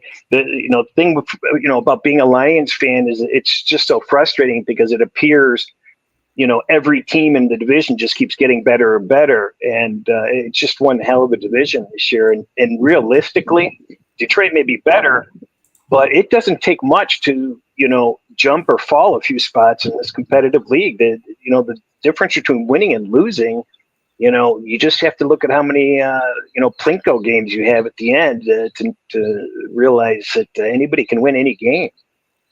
I think that last point is so important, because it doesn't take much. And if other teams have stronger drafts, the problem I have with Detroit is that last year, 9 of the 10 worst graded drafts, they all went under their win total. And the same thing, 9 of the 10 top graded drafts all went over their win total, which is incredibly rare. But we're seeing college players with super seniors, with no money and stuff like that. They're gaining more experience and they're hitting the ground running a little bit faster. So the low positive correlation between winning the draft or losing the draft and gaining or losing, it's become kind of a medium positive correlation. And most people had Detroit around 30th to 32nd in their draft ratings. And unfortunately, mine is kind of in that area too. I think 29th. I was a little bit lenient compared to what the national audience is. So contrary to others, I have Detroit and Green Bay kind of in a dead heat right now. So we'll see who's right and who's wrong. Going to move on, but I do have to bounce, Ron. But hey, thanks. I've got to go too, so we're leaving you on your own. okay, I got to go fast anyway. Otherwise, I'll be here all day. But I appreciate the fact that both of you came on, and I look forward to more conversations in the spring and summer. And guys, stay healthy. Stay healthy. Cheers. Bye. Okay, it's just me now, and it's time to roll along because we've already gone an hour and 20 minutes. Thanks for staying and being patient and going through this. I have a lot more teams and a lot more nuggets to come through. So whether you're watching this live or coming back to this, hopefully there's still some good information. Maybe one or two other guests down the road, but otherwise I've got to start whipping through this. I have the Houston Texans draft up right now, and obviously they went Iowa State wide receiver heavy. It wasn't a top need on my board. I listed my top three. Wide receiver was fourth or fifth, but there's absolutely no question they got quality. Jalen Noel was one of those players. I mentioned Cooper DeJean about an hour ago as being a guy I said other teams should have gone after last year. I have Jalen Noel. If he was going to drop all the way to 79 when I have him as a 50 to 60 type player, I had him probably on what I would have done differently on about 15 to 20 different draft boards. And then they get Noel and Higgins. Well, I probably wouldn't have gone both for this team. This is something CJ Stroud is going to really appreciate. My problem with this draft is they didn't really address at all offensive linemen, and they lost a couple. They traded away Tunsil to the Washington Commanders, and that's what helped them in terms of gaining these extra draft picks. So that is a factor in their draft grade, is that they lost a quality offensive line. So while they gained in wide receiver, the protection isn't going to be quite as good. Running back is a need. It's funny, I'm a Woody Marks fan, but I did not expect him to go this high. He, to me, is a Matt Forte type for old timers who remember Matt Forte, who contributed on the ground, but caught a whole bunch of balls during his NFL career and his career when he was at Tulane University. Woody Marks caught over 200 passes with USC and with Mississippi State and Mike Leach. So he's built to be a third down back right away. I like what they did. I was a little surprised, though, he went in the fourth. I had him with a fourth, fifth round grade, and I expected him to go lower and to say, hey, Woody, he was a sweeper guy, but he went almost exactly where he belonged. Graham Mertz was a throwaway pick. Hamilton wasn't a great pick. Luke Lachey at one point was a day 2 tight end, but injuries really caught up with him. Maybe they'll get something out of him. Basically, my biggest problem is they didn't do a great job at defensive tackle, and they didn't do any job at offensive tackle or offensive line. So this could have been a better focused draft, but they certainly added people that I like. In terms of the unanswered questions, did they do enough at running back? Joe Mixon is slowing down a little bit. The biggest edge for Joe Mixon is he does not fumble. Cincinnati had better turnover ratios when Joe Mixon was there. They lost him. Their turnover ratio and their fumble ratio went through the tank last year. So basically, Joe Mixon is very careful with the ball, but his yards per carry isn't strong right now. So I thought they could have done a little bit better with running back and a little bit better with the offensive line. The team thinks that they can make a deep playoff run. I think they need to do a better job winning by margin. Basically, last year, this is a team that should have lost 3 or 4 more games early in the season, but were blessed with playing teams that couldn't take advantage. Indianapolis found a way to lose to Houston when they shouldn't have. Tennessee found a way to lose to Houston when they shouldn't have. And then when all the parts came together in the second half of the year, Houston got better, and they weren't in a position where they could lose games. They're going to go through roster transformation again, but I think teams missed the boat in terms of trying to get ahead of Houston. They were vulnerable last year. They were one of my play against season win totals last year, and I got a tie, and I think they were ripe to go under 10 wins, but they ended up with 10 wins. They weren't a complete roster, but teams couldn't take advantage of them. They allowed a whole bunch of pass TDs last year, as you see in the fun facts. The pass defense, however, was number one with a bullet. So they've got to prevent a little bit more of those splash plays. This is crazy. I want to go back to, just for the fun of it, go back to their draft class. You look at Jaden Higgins, Jalen Noel, Jalen Smith, and Jalen Reed. They were 4 of 14 people who were drafted in the NFL this past year with names Jalen, Jaden, those kinds of names, which is crazy. And boy, if your child is born and you decide to name him with a letter starting with J, they might have NFL potential, because 50 of the 257 NFL draft picks, first name, letter J. Just kind of a crazy stat, means nothing in terms of wins and losses, but it was a fun one to bring up. A lot of people who follow the show, Russell, Dan Rivera, they like the Indianapolis Colts. I have a lot of top needs for them, primarily because this list is deep, because their GM kind of drafts complementary starters. There's always somebody out there who could win the starting job over what they have, because they haven't really done enough in the draft room. One thing they did do is race their pickup with pick 14 in the draft, because Tyler Warren fell to them, and it took them 2 seconds to get that pickup. I like their first 2 picks. I think it's a very good match with their edge rusher. You see defensive line as my number 3 area of need, and you see tight end as my number 2 area of need. So they did a great job, because there was value with both of these picks. Tyler Warren's draft floor was 14. He had to be picked by 14. And JT Tuiamolalu, butchering that name, but he had a clear second round grade for me, so no problem. Then the draft went off the rails a little bit for me. I like Giddens. I thought he should have been drafted by a different team. They have Taylor ahead of him, so if Taylor goes down, Giddens becomes a really good pick. But they had other needs. Travis is a guy who can be developed and will probably end up seeing a lot of time, maybe starting with this team, because this team lost 2 starting offensive linemen in free agency, and they should have addressed offensive line earlier. Riley Leonard doesn't move the needle for me. If he's going to be your starting quarterback, it's going to be no different than Daniel Jones. The ceiling on Riley Leonard is not high enough to warrant a pick, even in the 6th round with a team with other needs.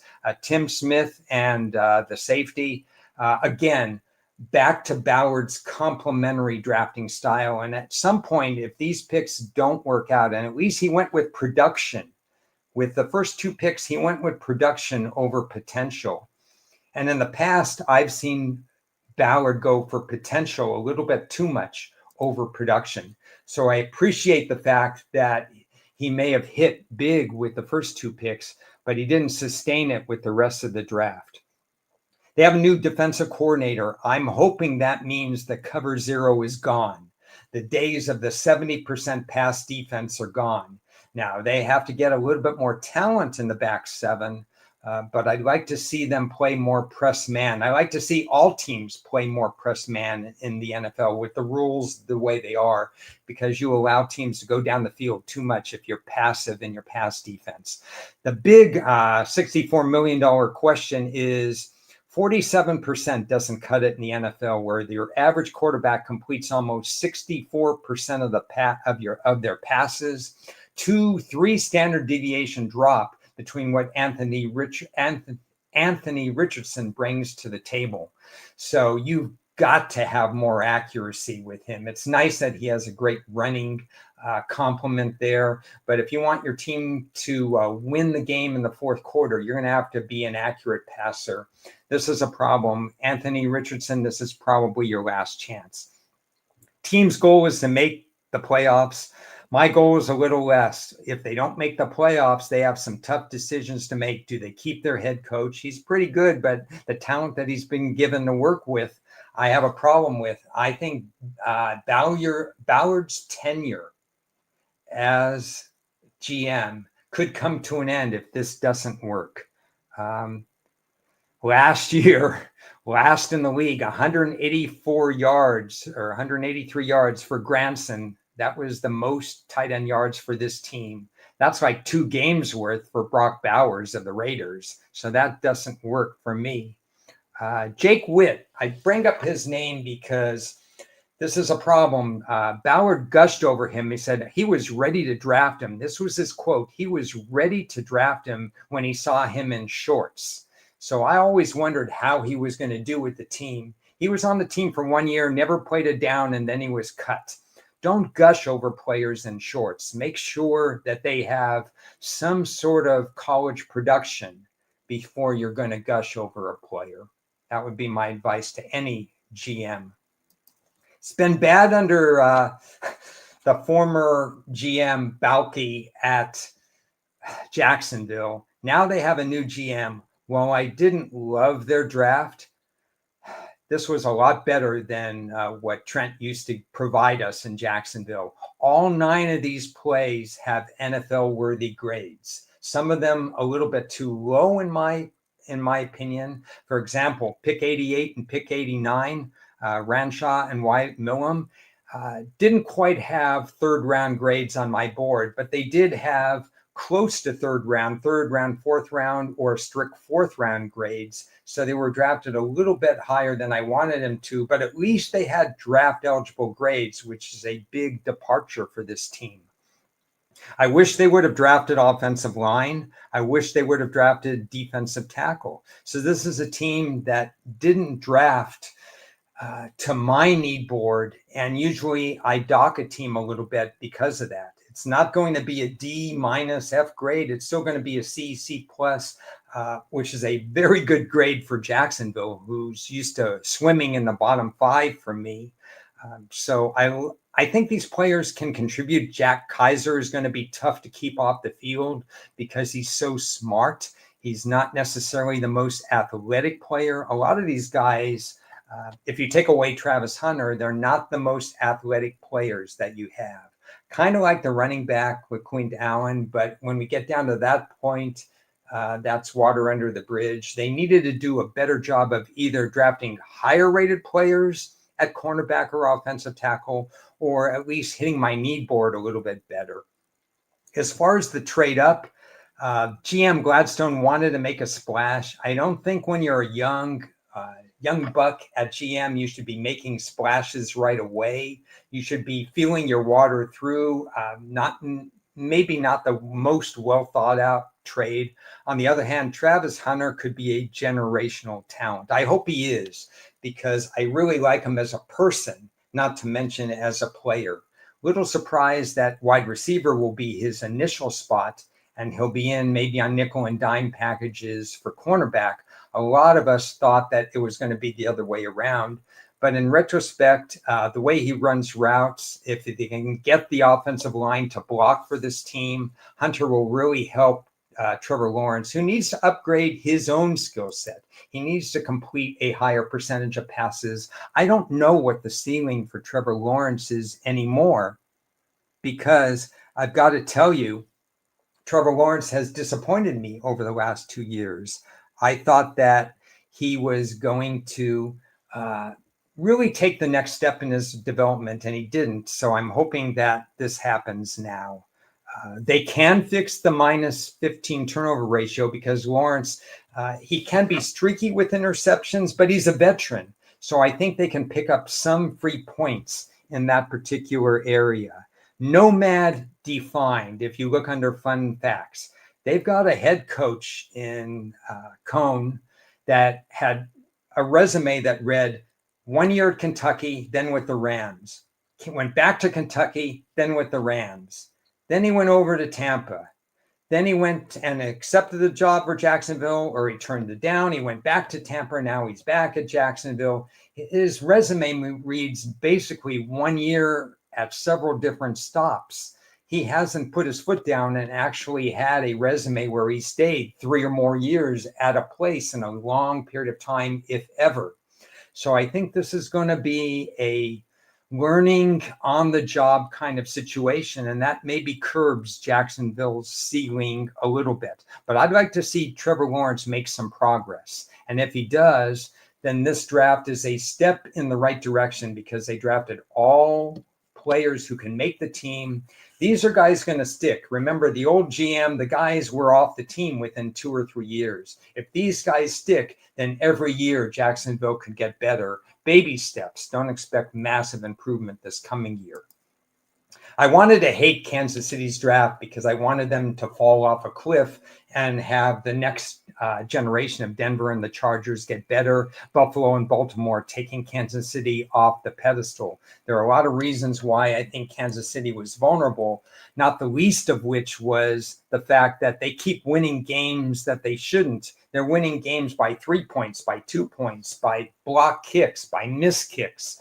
They weren't really as good as what they showed last year. But this is a good draft. Josh Simmons, he may not be ready right away, but when he is ready, his ceiling is number 1 or number 2 offensive tackle in this draft.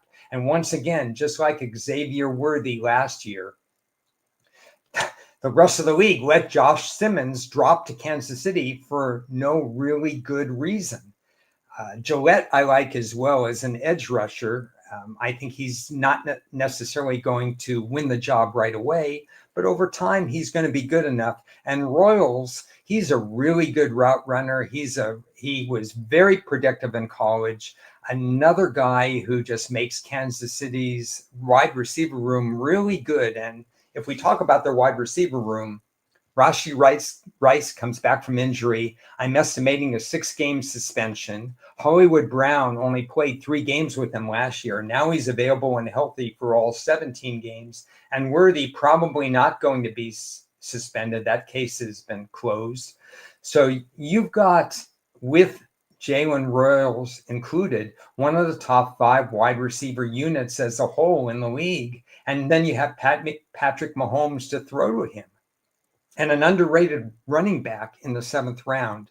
So I'm not crazy about the defensive tackle they drafted in the 2nd round, a little bit overvalued. I'm not crazy about the cornerback they drafted, but overall, this was an above average draft, and it's going to be hard to unseat Kansas City again. So what did I say here? I think they're going to be more explosive.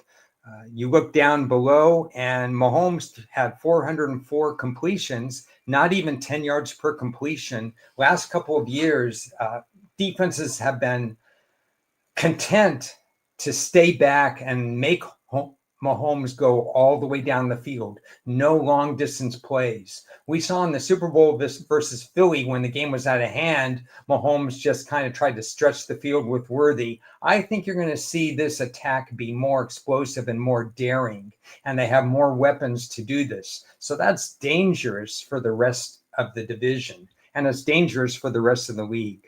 Overall, though, because I liked Baltimore's draft, I liked Buffalo's draft, and I sort of liked what Denver's done in free agency, and you're going to see the Chargers very, very soon. The window period for KC, it's not necessarily closing because of their draft, because I think they did pretty good. I just think the teams that want to beat them so badly did a very good job on draft day and did a pretty good job in free agency. So maybe some of those close games tipped the other way. Kansas City is going to be tough to beat, but it's not a done deal that they're going to win the division. We go to the Raiders, and they have a tough road to climb because they have so many good teams ahead of them. But Ashton Jeanty teamed with Pete Carroll. That seems pretty good. Jack Beck is one of those overachiever type wide receivers. I don't think he really deserves pick 58 in the draft. I had maybe 7, 8, 9, even 10 receivers rated higher. But he's a good wide receiver, and he can make a team and be maybe a wide receiver 2 on a team. Darian Porter, a lot of people are down on him. He's a converted wide receiver, but I think this is Pete Carroll's special. If you know Pete Carroll at all, when he was part of the draft team with Schneider up in Seattle, they routinely took at least two guys who they converted from defensive tackle to offensive tackle, from wide receiver to tight end, from one position to another. And he's okay with changing Porter. Porter's been a cornerback, but only for a couple of years, and he sees upside in Porter, and I see upside in Porter as well. I actually like Charles Grant a little bit more than Caleb Rogers, but even though offensive line didn't make my primary need board, I still think offensive line is a need for the Raiders, and they did a good job there. I wish they would have done a little bit better in terms of wide receiver. Another position change, taking a lower level quarterback from Montana State and making him a wide receiver or making him a Taysom Hill type player, is a little bit off the wall for me. I thought, well, if you really need a wide receiver, just take away a rated wide receiver at that point. So the Raiders went a little off the wall toward the end of the draft, but I think they did improve both in draft and free agency. So the question is Ashton Jeanty the real deal? And that's going to be interesting to me because he ran against such poor defenses, and he carried the ball a lot. I mean, he was overused, 30 carries multiple times in college. So I'm really curious whether at some point in a 17-game season, he hits the wall. And the Chip Kelly thing is very real to me. Is he an NFL coach at all? Because he sure wasn't in San Francisco and Philadelphia. He came here because he wants to work with Pete Carroll. And I understand that. But I will tell you this, it's not a done deal that Chip Kelly is going to make an offensive team more productive. I think there's variance there. So it'll be interesting to see what happens with him there. I think what Vegas has to do a better job of is winning the games that they should win, or the toss-up games. They've got a fourth place schedule. They're going to play some uncommon opponents that are beatable. In the past, they haven't had a great home field advantage. They haven't won the games they're supposed to win. Under Pete Carroll, I think that's the goal for me, that they can now start winning the games that they're supposed to win. The Chargers draft was rated decent by a lot of experts, by people I trust, a couple of people under the radar. Sometimes we have some disagreements, guy named Evan Soba, but he really liked the Chargers draft. My opinion of the Chargers draft, here we go again. I told you person, team fit, person, team coach last year was very important. The Chargers had a top 3 draft for me last year. It was rated as high as 7th by others last year. I think they had the best draft in the NFL this year. 5 drafts were really close. I think the Chargers were just slightly ahead of everybody else. Maybe an unpopular opinion, but oh my goodness, did they hit their needs. I know they had to wait a little bit to draft defensive tackle. That's their biggest need, in my opinion, because of their 4.6 per carry run defense. I think Caldwell's a fine player, not a spectacular player, but in order to meet their other needs, they had to wait to the 3rd round to get him. Hampton is going to be a massive upgrade at running back. He's able to stay on the field on 3rd downs. He can do a lot of damage. Between him and Harris from Pittsburgh, this is the Harbaugh running attack that I think is going to really elevate the team. They were already doing some good things, even with limited wide receivers last year. Now they get Trey Harris, who can really get open all over the field, and he gives them a physical presence. We know that Harbaugh likes physical presence people. Kennard is a very good edge rusher, very well-suited. 4th round, 125 was appropriate for him. Branson Taylor is going to be converted to offensive guard. I thought maybe it would be better to draft an offensive guard, but we'll see. Underrated player, Syracuse safety, R.J. Mickens. He dropped due to size and a couple of other reasons there.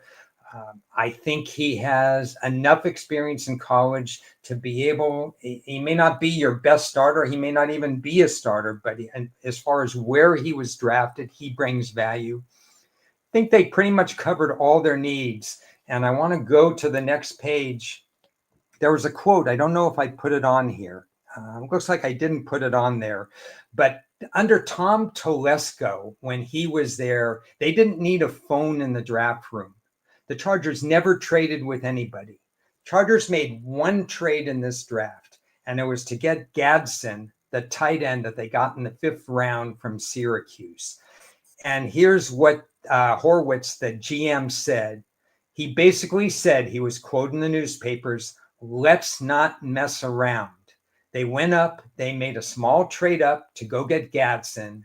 It was a trade Telesco would never make.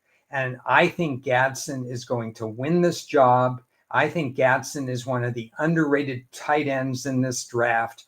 I think he's a stretch the seam tight end, another piece that makes the Chargers even better. I think they really hit all their needs. Winning a playoff game has been elusive for the Chargers. I think that's a goal that they have, not just getting to the playoffs, but winning a playoff game. My goal is loftier, even though I think Kansas City is going to be tough to beat and Denver is going to be tough to beat. I think their goal should be winning the AFC West, and I think they have a fighting chance to do that. Looks like they're going to give up a home game to Kansas City, and I didn't like the unfair scheduling last year between the Chargers and KC. So I may back off on them winning the West depending on the schedule, where they have to play certain teams.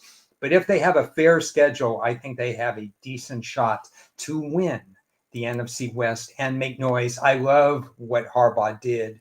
Person, team fit. I love the way they work their draft board.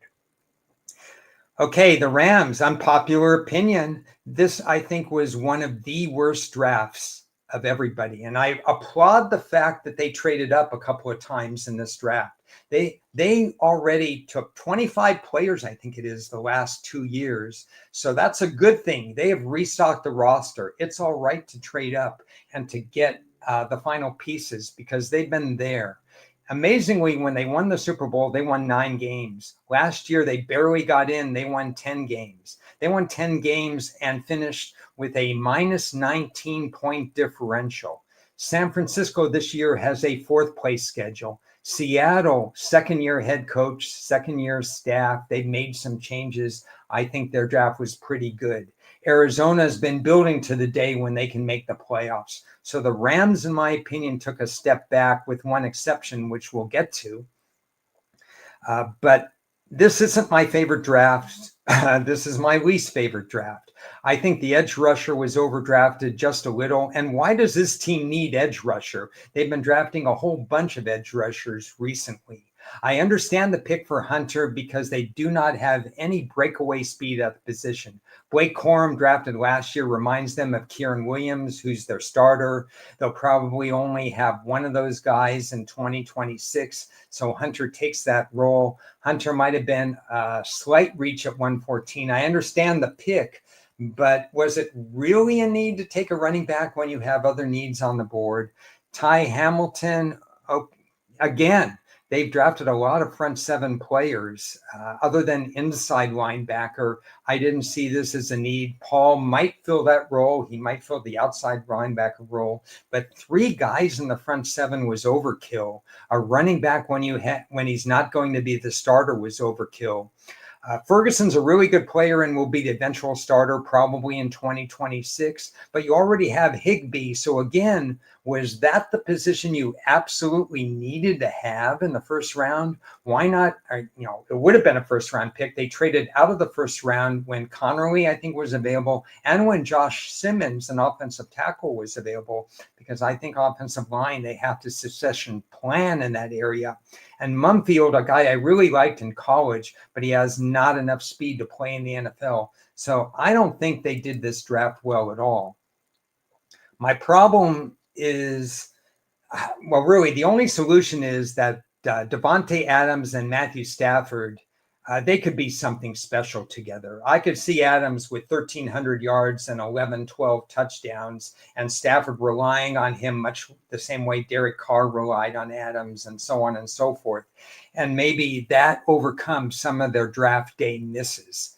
I could see that, because if it doesn't work, I think they're in for a fall. Their goal has to be repeating as NFC West champs. My goal is finding a way to get to the playoffs, because I think it's put your name in a hat in the NFC West and you have a 1 out of 4 chance of getting in. If I think the Rams have a 25% chance to get into the playoffs, I'm not too excited about what they are with this team. I think they went 10-7 last year. I think they played to more 8.5 and 8.5. Their uncommon opponents are Detroit, Philadelphia, and Baltimore, teams that the rest of the division will not play.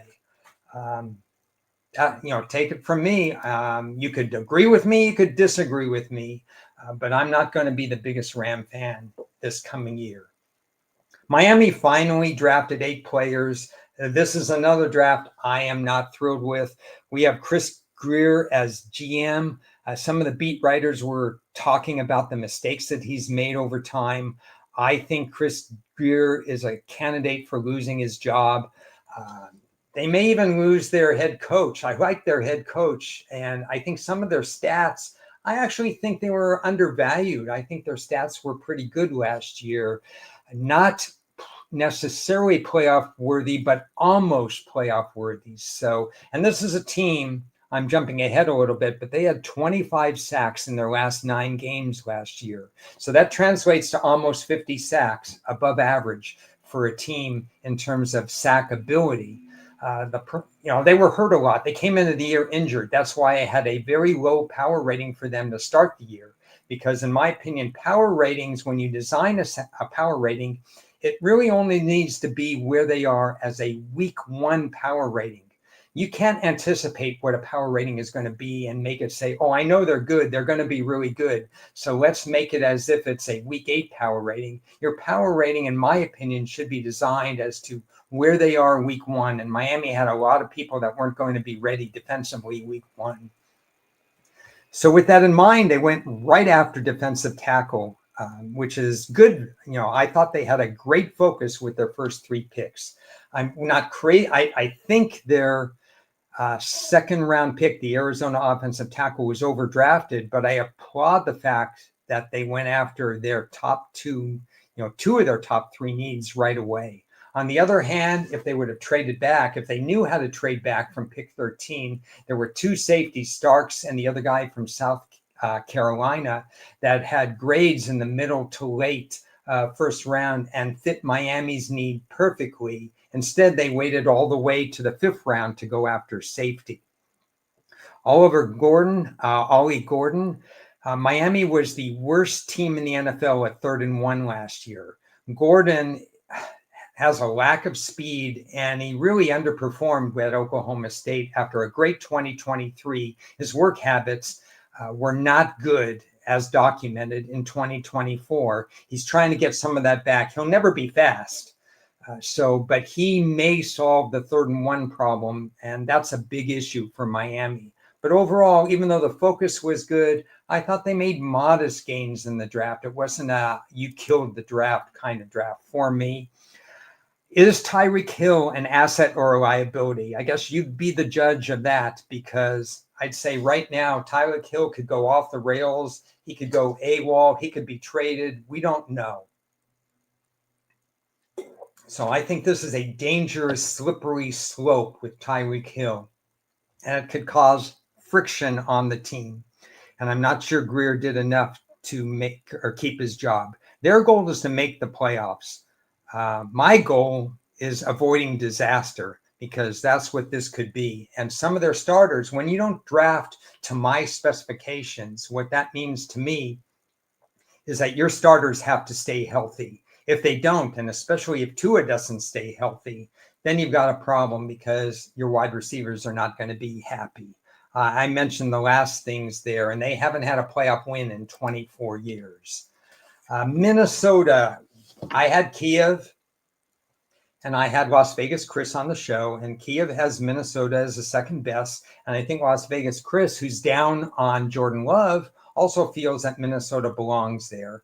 And you could see that this is not a long list of needs. Safety, cornerback, and if Dalton Reisner leaves, which I do expect him to leave, then it makes sense that Donovan Jackson was picked with the first pick. Although I wouldn't have gone there, I would have gone for cornerback and safety. What Minnesota has done, and you saw it in free agency, they've added 3 offensive linemen. Now, I've kind of been down on the way they protect their quarterbacks, and I thought it was a coaching problem. And we're going to know for sure at the end of this year because they have 3, maybe 4 new offensive line starters. 2 from the Indianapolis Colts, who are longtime starters. And when you get 2 guys from the same team who started and you bring them over to Minnesota, so these guys know each other, and offensive linemen, if they know the guy next to them, that makes them better working as a whole. So I think this is Minnesota's best offensive line in years, which is perfect timing because they have a quarterback who didn't take a snap last year in J.J. McCarthy, who didn't have a large sample size at the University of Michigan, who seems more like a game manager to me, who I have some issues with in terms of his ceiling. Smart guy. I think he has requisite arm strength, but not outstanding arm strength. So you want to get your offensive line as good as possible so that he could hit prolific guys like Justin Jefferson or their tight end and so on. So this offense has a chance under this coaching staff, who does a very good job with quarterbacks. They can elevate J.J. McCarthy. That's a good thing. My problem is they did nothing at cornerback and they did nothing at safety. So while I applaud the fact that they have stability at coaching, Brian Flores is a very good coach.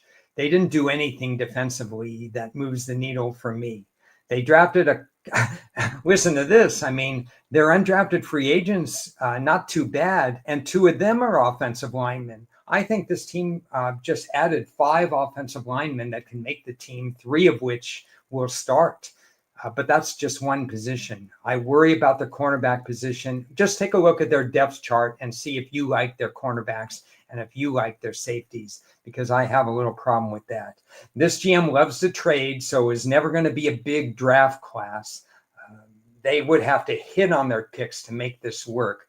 Ty Felton, he doesn't have return experience. This team, as this next slide will show, was 31st and 32nd in terms of their return game. So they need a returner.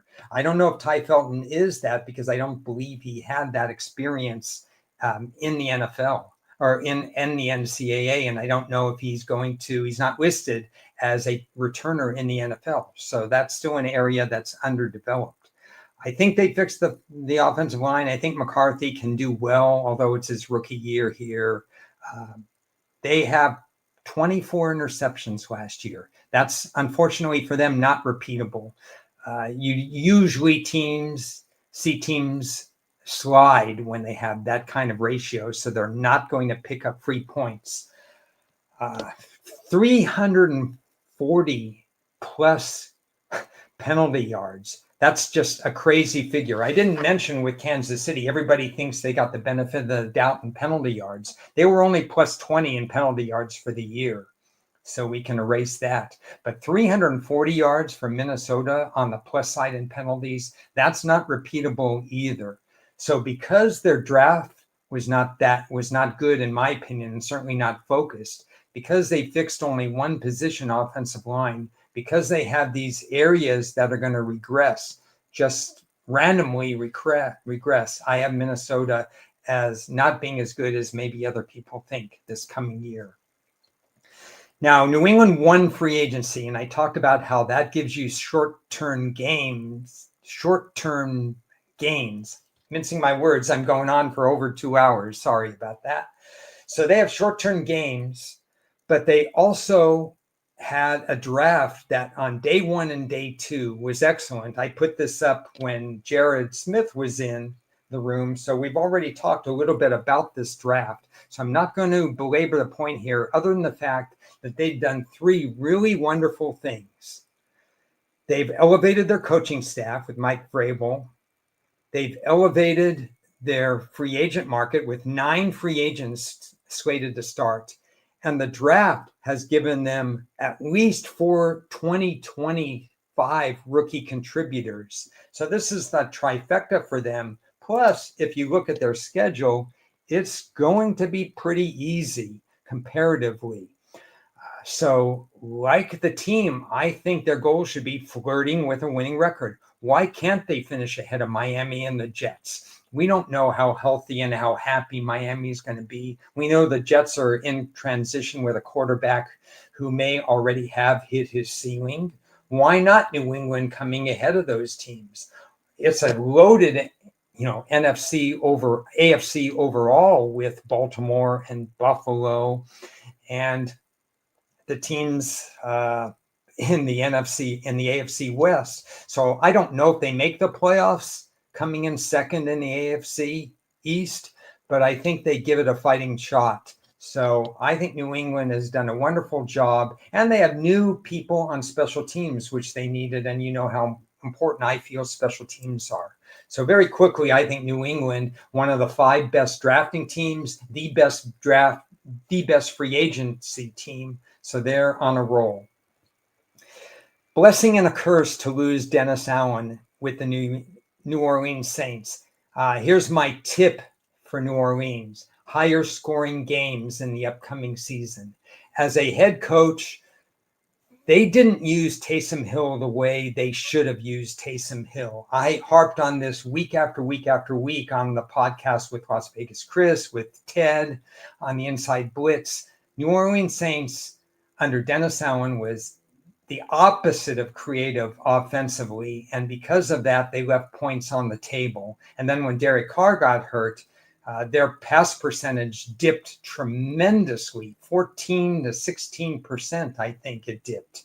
That's too much to overcome. Defensively, they will miss Dennis Allen because he's a really fine defensive coach, and who they brought in is a little bit more passive.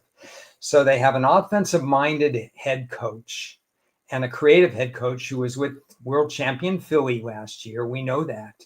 And their defense is going to suffer. I think you're going to see a higher scoring team. Offensively, Kellen Banks makes sense. He's listed as tackle guard. They have already stated they're going to play him at all 3 positions leading up to the start of the season to find his best position. If it's left tackle, then Fuega from Oregon State, he's been there for 1 year, goes back to right tackle where he has all-pro potential. Penning goes out of the lineup, which is good for New Orleans, and their guards stay guards. Everything works out really well, and they're better at that position. Now, the million-dollar question is Tyler Shuck, I believe you pronounce it, at quarterback. Very worthwhile to take a quarterback at 40, especially since they knew Derek Carr's went to them in March with an arm problem. Nobody else knew to what extent that was going to be until mid-April. My situation here is that Tyler Shuck is a low-rated quarterback to me. He's a 5th rounder, maybe even a 6th-round quarterback. He's been in the league been in NCAA for 7 years. So I'm looking right now. Russell disagrees with me. He's a big Shuck guy. A guy can throw. The guy has incredible arm strength. I have seen throws that are just mind-boggling in terms of how a lack of touch he has on 10-yard routes, and how if he's throwing over the middle, he's missing a guy by 5 yards. He's basically been a 1-year full-time starter. Anthony Brown beat him out at the University of Oregon. He had a healthy and a decent year at Louisville, yet their record regressed last year in 2024 at Louisville. I honestly don't think he's the answer. The offensive line is getting better. It's not perfect, but it's definitely getting better. That'll help. A creative offensive coach to maybe use Taysom Hill, if he's healthy, would be nice. Chris Olave comes back from yet another concussion. They need him desperately. Wide receiver was a need on my board. You'll notice on their draft board, they did not draft a wide receiver. That's a problem for me. Tight end was a need on my board. They go pick 248 for tight end. That's a problem for me as well. low bar to climb. 6.5 wins, I think, is their win total. They play Atlanta twice, Carolina twice. Typically, they played okay against Tampa Bay. Maybe they sneak in 6-7 wins or whatever, and maybe their coach, who, first-time head coach, he's still young or whatever, he's learning on the job. But I do expect defensive regression, and I think they misfired on the draft.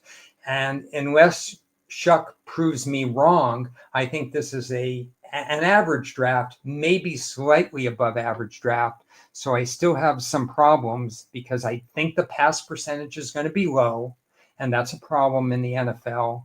And so I think their goal is being competitive, but my goal is, please do not go out and get a veteran quarterback. Let Rattler and Shuck try to win this job. And if they fail, then you're going to have a high draft pick and you can go out and get your quarterback next year. If they succeed and exceed my expectations, then you have your quarterback and you can build around him with your creative offensive staff.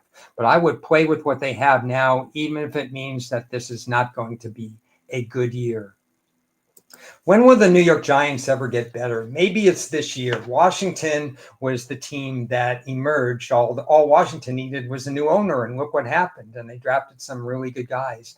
I actually think this team does a good job of drafting. I think they're underrated drafting.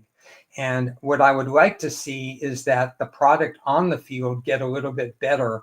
That starts at quarterback. Jackson Dart got a second-round grade from me. And he was my third-rated quarterback, but once we found out all the stuff we didn't know about Shedeur Sanders, his lack of work habits, his study habits, his taking things for granted, obviously myself and others dropped him in terms of their grade, and Jackson Dart became the second best quarterback in this draft. And this combine really separated himself. The combine shouldn't be a separator if that's the only thing you have to work on. But he did enough in college, plus his combine, to warrant me giving him a second-round grade. Now, that means I think he was overdrafted. But if you need a quarterback and the Giants need a quarterback, you take a chance with him. And you have Abdul Carter as a generational player in the Micah Parsons, perhaps Myles Garrett ceiling area at edge. Even though you don't pass up Abdul Carter just because it's not your primary need. They have Brian Burns, they have other edge rushers, but you never pass up a potential generational target. So I'm okay with Carter and Dart on this team. I'm also okay with Scatterbull because that running back fits the Giant mentality. We talked about person team fit with the Chargers, with the Lions, with other teams. I think this is a person team fit with with the Giants drafting the Arizona State running back who did a lot of great things in the playoffs. The rest of the draft, complimentary in a way. They didn't elevate a tight end. It's kind of the same old thing. Complimentary cornerback, complimentary offensive tackle who might be a low-level starter. And the last thing the Giants need are low-level offensive lineman starters. That's what's going to get Russell Wilson and company killed, is that Russell Wilson holds on to the ball a long time and the Giants do not have a great offensive line. That's my problem with the Giants. They're not quite fitting their needs. Offensive line, I think, is a bigger need. Overall, I don't want to underestimate this draft. I think the Giants did a pretty good job, and I think there's room to move up. The team's goal really should be to get to third place, unseat somebody who did. Washington went to the NFC Championship game. Dallas has been in the playoffs multiple times, and Philadelphia just won the Super Bowl. If their goal is just to get to third place, I think that's a manageable goal. My goal is for them is to try to win enough so that the staff gets to keep their jobs. I think DeBoll at the beginning was looked at as an above average coach and the roster needed to get into shape. I think the roster is slowly getting into shape, but DeBoll needs to prove something as well.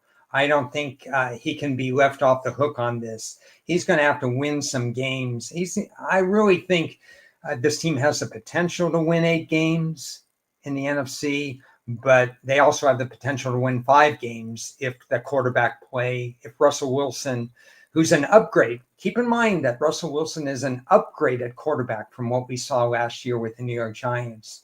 But is he going to be too sack prone? That's going to be the question. I mean, he's got neighbors at wide receiver. He took the NFL by storm in just his first year. So I'm going to be curious as to how that fits out. They didn't score a lot of points last year, 31st in the NFL. Divisional play. You've got to find a way to beat Dallas. Why do you keep losing to Dallas, for example? And now Washington has passed you. 6 wins, 18 losses, 1 infamous tie, or 5 wins only, 18 losses, 1 infamous tie. That's not good enough.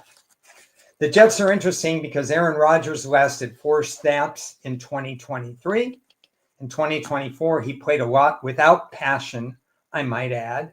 And so his pass percentage was down. It was kind of the, shucks, I'll just wing it. I don't care. We're out of the playoffs. I'll keep playing. There wasn't the passion that a guy like Aaron Rodgers needs to have to get his team to the next level.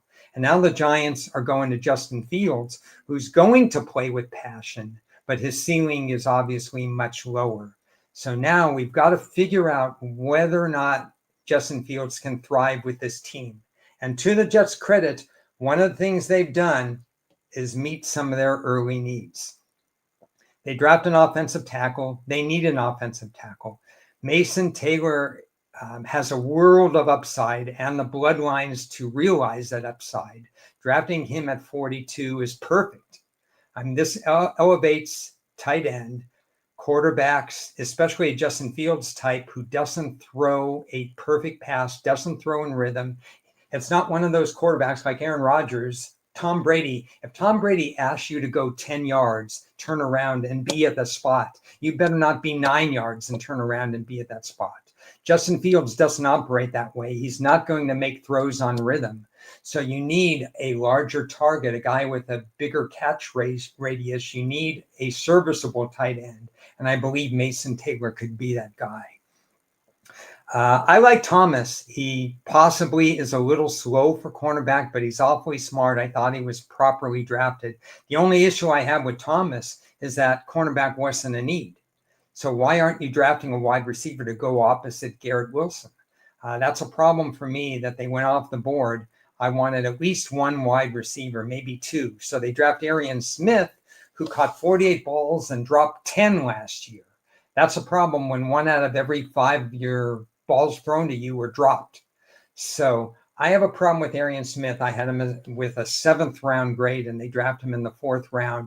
At that point in the draft, there were multiple wide receivers that were better and they need Corley to step up. They need Lazard to operate without Aaron Rodgers. He's never been able to have a good year without Aaron Rodgers. So I think this wide receiver group, which is my number 1 need, has Garrett Wilson and a bunch of number 3 types maybe at wide receiver. So that's a problem for me. The Jets locker room is going to be better. Aaron Glenn has a lot of potential as head coach. You'll see on the next slide, I put who is Tanner Eggstrand. 5 years with Detroit, 2 years as passing game coordinator. Considering what the last staff was like, I think this is an upgrade at offensive coordinator. So maybe there's some upside that we know about. There is some downside. I put on there, will there be a special team performance drop? Under the great Rich Gosselin, writer for the Dallas Morning News, I think it is, now kind of doing other things with the paper and doing his Hall of Fame thing. He put out special team ratings for 30 some years. They were very involved. They were unbelievable ratings. You could really trust his ratings. This is the first year he didn't put them out, unfortunately. I can't rely on them like I used to. The Jets were always in the top 5. The Jets were outstanding in terms of special teams. And they put up some good numbers again this year. Problem is they lost both their coordinator and assistant coordinator this year with all the coaching changes, and they're on other teams.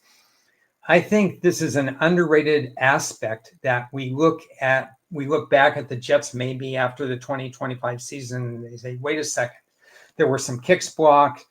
They weren't as good in this area. They did a lot of things. So I think while we may see advances with the offensive scheme with the new staff, we're going to see regression with special teams play. So one goes up, one goes down. So as long as they build confidence and take some steps under Aaron Glenn, I think that's a positive. I think we'll see what Justin Fields brings to the table, but overall, probably not a playoff team. Decent draft, didn't hit all the needs. The Eagles, this was not a wow top 5 draft for me. It was for some people, but maybe that was biased because you figure that everything Howie Roseman does is a hit. Remember the year that they drafted Jalen Reagor, one draft spot ahead of Justin Jefferson. So I'm here to tell you not everything that Howie Roseman does is a hit, but most everything is a hit. He understands how to maneuver draft boards. He's got 12 picks coming next year. He understands when to stop drafting. He didn't need picks after the 6th round. He does a lot of great things. This was a good draft, not a great draft, but they had to replace a lot of talent. Super Bowl teams always get poached. And so his front 7, Milton Williams and others, Graham, we don't know if he's coming back. I think he's retired. So they lost a lot of guys to free agency. They expected that, but they've groomed a lot of people to be ready to take over. Campbell was a worthwhile pick. He may or may not play much of 2025, but by far, he was the best linebacker in this draft. So they get him. They get a safety that really helps. DB was a need for me. They start replenishing some of the front 7 free agency losses. They add a cornerback. So you could see right away 5 picks to the defensive side of the ball where they sustain more of their losses due to free agency. McCord, I don't mind the pick in terms of the 6th round, especially when you're drafting 10 or more players. They drafted rated players even at the end of the draft. The 2 offensive linemen, they may not be big-time starters over time, but they could probably play some minutes because I do have them as draft worthy. It was a pretty good draft. It wasn't a splash draft, but Campbell could become an all-pro down the road. With a team like Philadelphia, you don't necessarily need or want to have guys that can hit the ground running and take over as starters right away. You want guys that your coaching staff can develop. Maybe they're off injury. Maybe they need 1 more year of seasoning because they didn't play a lot of snaps in college. You just want to know that you drafted starters for the long run with a team like the Eagles and the Colts and Eagles and the Ravens and so on. And I think the Eagles did that. Tables have turned, like I mentioned earlier when I had some guests on the show. You have a situation where Philly had the easier schedule last year instead of Dallas. Dallas made all those draft day mistakes last year. They didn't make mistakes this year. Dallas lost guys to free agency that they couldn't fix. Dallas still had the same coaching staff last year, whereas the Eagles were raring to go. Kellen Moore is on board. They had their defensive coordinator who's still there this year. A lot of positives, but it's flipped this year. Dallas's schedule is a little bit tougher. Are they going away? Not necessarily. But the bottom line is they have to have that same drive and that same fire that they had last year. So, and avoid that losing streak that sometimes they've had. Remember, just 2 years ago, they were 9-1 or 10-1, and then they started losing. And what's wrong? What's going on? Was hurt. It turns out he wasn't hurt, but they went into a deep slide. They avoided the slide last year, and they drafted so well with DeJean and the other cornerback that they just fixed something that was broken. So avoiding that mental slide is a big thing for them. Down to the last 6 teams, so hopefully I have enough stamina to keep going. Thanks for everybody who's watching yet again. Pittsburgh didn't draft a quarterback. We're still waiting on Aaron Rodgers. Okay, while we wait for Aaron Rodgers, Pittsburgh again drafted enough guys that are going to be Pittsburgh Steeler types. Jack Sawyer is a Pittsburgh Steeler type. Derek Harmon fills a need because they've got to do better against the run. Caleb Johnson from Iowa. Iowa's uniforms are almost the same as Pittsburgh's uniforms because Hayden Fry when he was coach at Iowa, wanted guys to have that Pittsburgh Steeler. They wanted a winning attitude at Iowa. So they got permission to have uniforms very similar at Iowa to Pittsburgh.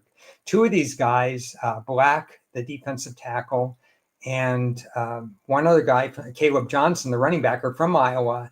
And Castro, the undrafted free agent cornerback, is also from Iowa. So they got three guys who probably don't need jersey changes. So that's nice. Will Howard, I'm okay with that pick. I think they wanted McCord instead, but he was drafted 4 picks ahead by in-state rival Philadelphia.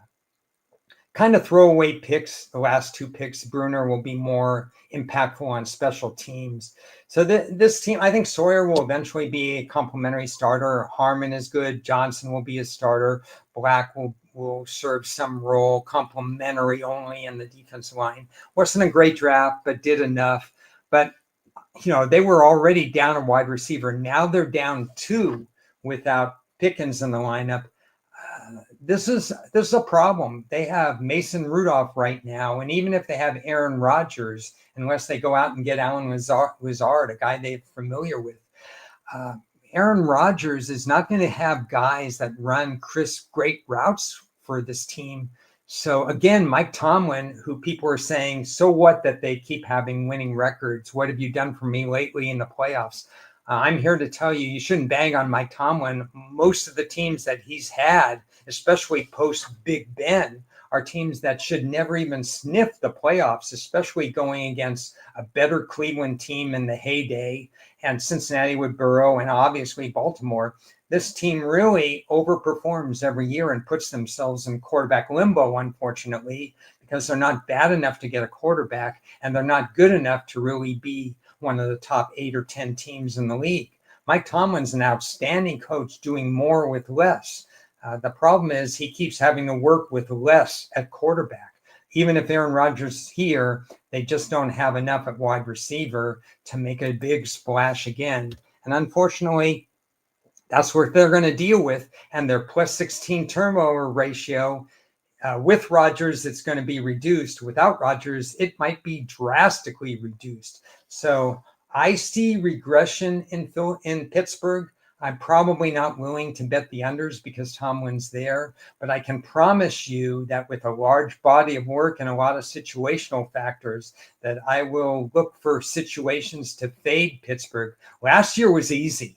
It was easy to fade Pittsburgh, and we talked about this a lot on the during the season. Pittsburgh's last 8 games were brutal. All 6 in the division with some time slots that were prime time and short weeks, plus playing, I think it was Kansas City and at San Francisco.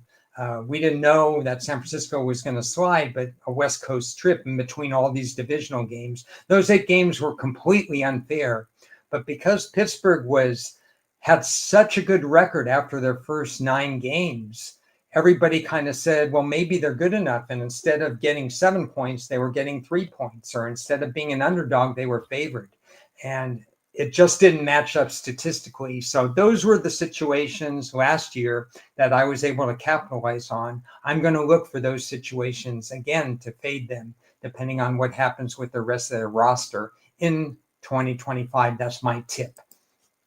Speaking of San Francisco, they tanked at the end of the year. They lost motivation. They were being passed by Arizona. They were being passed by Seattle. And then week 14, when Chris and I were on and I was talking about that the Rams might get to rest their starters week 18, they're not in first place, but I looked at their schedule and I thought this is a good time to buy high on the Rams. And also because of injuries, amazing number of injuries in San Francisco, it was time to buy low on San Francisco. And they kind of went through the motions. They lost a lot of players, and they ended up with this cushy 4th place schedule now. It's unbelievable. Now, how do you weigh the fact that their schedule and their bounce back attributes, as I'm going to explain on the next slide, are going to be outstanding versus the fact that after free agency, this team is weaker? They lost a couple of impact back 7 players that they're not going to be able to replace. They also lost a running back. They lost Deebo Samuel. who was a tremendous difference when he was a kick returner. Their kick return stats went up 10 yards per return, 12 yards per return when he was there. When healthy, he was a difference maker running the ball and receiving the ball. They lost a lot of talent through free agency and through trades because Debo was part of the trade market. So how do they replenish that? They did as best a job as they could. They went heavy defense the first 5 picks, as you'll see. And I liked most of their grades. Williams didn't have a lot of college experience, so you really are going to have to live with his maturity on the field. He's going to learn on the job because he didn't have a lot of snaps at Georgia. Nick Martin was lower rated in my eyes. Collins was about okay in terms of where he was rated up. They took guys maybe a round ahead of schedule, but they were rated players. It's just going to take some time. There's going to be a backslash. Jordan Watkins, one of my favorite sleeper receivers. I thought he would go I gave him a 4th, 5th round grade. He went in the 4th round. He was appropriately drafted. I thought he was actually going to be drafted a little bit later. Between Watkins and Pearsall, I think a Shanahan innovative coach is going to scheme these guys open. So I like Watkins for this team. One of only 2 guys they took offensively. So their offensive line, they felt like they didn't need a lot there. I thought they needed a little more than what they got. Now, their strength in numbers. You hear about the fact that if a team that drafts only 6 picks, if 3 of them miss, you're in trouble. But if a team like the 49ers, who've always drafted 9, 10, 11 guys, if they miss on 3 or 4 picks, there's still 6 or 7 that make the roster, and some can be impactful. So they do a pretty good job on day 3 because they're willing to take a lot of stabs. Not a great draft, but a good enough draft. It was hurt by the fact that they lose Debo Samuel and they lose Mason and they lose a couple of other guys, but it's still a pretty good draft. My questions, the hidden upgrade. Let me talk about that. This team fired their special team coordinator. The team lost a lot of ground in the playoffs when they were in the playoffs because of special team miscues. They went out and got, I believe it was the Jets special team coordinator. I think you're going to see a 1 or 2 win jump just because they finally are paying attention to special teams.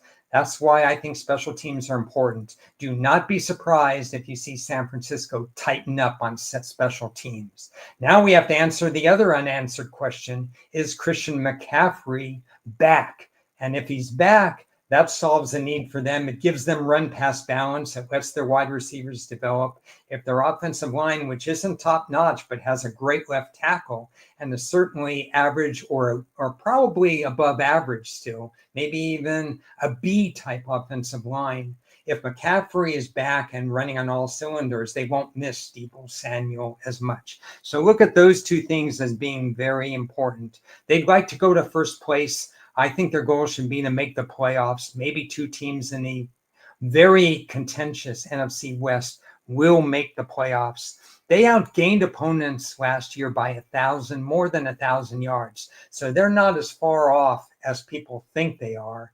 And their uncommon opponents are Chicago, emerging, New York Giants, probably not as good on paper as San Francisco, and then the Cleveland Browns. We don't even know what's going on with the Cleveland Browns, when they're going to play them, and so on. These are winnable games. So immediately, that's why you see San Francisco's win total as one as such as they could come in and go from 1st to 4th to 1st, which is absolutely possible. But some of these other things have to develop. Seattle's had 3 straight really good to fantastic drafts. And this draft was good. Maybe not really good, but it was good. And their top 2 picks are really good. And probably their top 3 picks are good because that's a tight end upgrade. I love when teams upgrade a tight end, especially in a great year for having tight ends. They get a safety that was top 2 safety. There was a gap between number 2 safety and number 3. You could argue whether Starks or this particular player with different skill sets was the right fit. His arm length, a lot of things worked to having this safety be with this team. So safety was a direct hit. Zabel plays all three interior positions. I like that pick. I like Arroyo. I'm willing to say that Milroe was a good pick for this team, and here's the reason. We don't know what Sam Darnold's ceiling is. He had a very good year with a very good quarterback guru in Minnesota and Justin Jefferson. Never hurts to have Justin Jefferson as one of your teammates. Sam Darnold is still young. He may build on that year, but Sam Darnold may have hit his ceiling as well. We do not know how good Sam Darnold is. We do know that Milroe needs to sit and develop his abilities. We also know that Milroe is very elusive and he can outrun defenders. So if he has 2 years to develop like a Jordan Love, maybe he can get a little bit better, uses run pass skills in a run pass quarterback league. And quarterbacks need to be generally more mobile this day and age. I like the stab for Milroe, certainly not for this year, but for the future. Horton's interesting. Martinez is interesting as a guy who could push the pile, has very good vision, has a few other attributes that I'm not crazy about. But in the 7th round, I thought he had a round worth of value. I thought Seattle, again, did a very good job, which elevates them in this draft. We saw San Francisco is going to have a lot of factors in their favor. Arizona, we're going to find out about their defensive coordinator. This is why I think the Rams took a step back, because all these other teams took a step forward. And I think Seattle has taken a step forward here. In terms of unanswered questions, they drafted 2 starting tackles, Cross. One of them, Abraham Lucas, is the other one, left tackle and right tackle. And they were good picks, but they haven't ascended due to injury or development to be great picks. I need to know if these are guys that they want to re-up for their second contract. I need to know if they have a left tackle and a right tackle problem. I think we find out this year with the second-year coaching staff and another new coordinator. They didn't give the first-year coordinator, who I thought was going to be innovative, enough time. But they've got another guy. They're going to try to run a little bit differently. They're going to do their blocking slants a little bit differently. I need to know about their tackles. I think that's very important. I think that's a tip that you guys that are listening should pay attention to. Not just the fact that they're trying to upgrade their interior offensive line, but are we comfortable with their 2 offensive tackles? I think their goal should be winning the NFC West. I think there's value. I think it's a horse race, and I don't see any reason why Seattle, depending on their schedule layout, this is one team I'm really going to be interested in a few hours, what their schedule layout is going to be. I think they have a shot to win that division. I'd like to see them get that 12th men back. Every once in a while, they have a poor home record. They had a poor home record, 10-7 last year. I bet a lot of people didn't realize that they went 10-7 last year. And they did that with a poor home record. If they can win at home, they can win the division. 3 teams to go, running out of steam. Tampa Bay, steady as she goes, whereas Atlanta, Carolina, and New Orleans find new ways to squander picks, draft up continuously. All Tampa Bay does is go like this. We'll go ahead and we'll succession plan. We'll get guys like Kancey. We'll get guys at wide receiver. We'll do a lot of things to go steady as she go, because the guys who are in our division, the rivals, they're not going to rise. Finally, the division rivals, Atlanta, Carolina, New Orleans, did something right in the draft. They got to the C plus, B minus range, but Tampa Bay again was steady. Was it a surprise that they drafted wide receiver early? Yeah. Was it a surprise that they drafted 2 wide receivers? Yes. Igbuka was higher on my board than everybody else's. Made some money on him going in the first round and going before pick number, whatever it was, 29.5, and did think he was going to go, wasn't sure he was going to go ahead of Golden, but thought he was the most clean of the wide receivers. I can understand why Tampa went after him, because remember the 3 games that Evans and Godwin missed? Godwin missed the whole rest of the season, but Evans and Godwin missed. They went 0-3 in those games, and they only lost those games in overtime and by 1 score, a couple of points in each of the other games. Tampa Bay went 10-7, but they overachieved. They were more like 12-5. Of all the over-unders I had last year, 13 wins, 2 losses, 1 tie. Tampa was a top 5 under for me, and I lost it fair and square. Tampa did a great job, and Baker Mayfield, I didn't think he could repeat his 2023, and he may have exceeded 2023. Still throws a little too many interceptions. So in this draft, they elevated wide receiver. They took 2 very highly rated cornerbacks, very appropriate where they drafted them. I like both of them. So they hit head on their top need. The fact that they didn't take linebacker, of course, I wish they would have taken linebacker. But remember, this was not a great linebacker draft. The 3rd highest linebacker grade I gave was mid-70s. There was only 1 guy I rated as a first-round linebacker and only 1 guy I rated as a second-round linebacker. So not a great linebacker crop. So I understand from that point of view.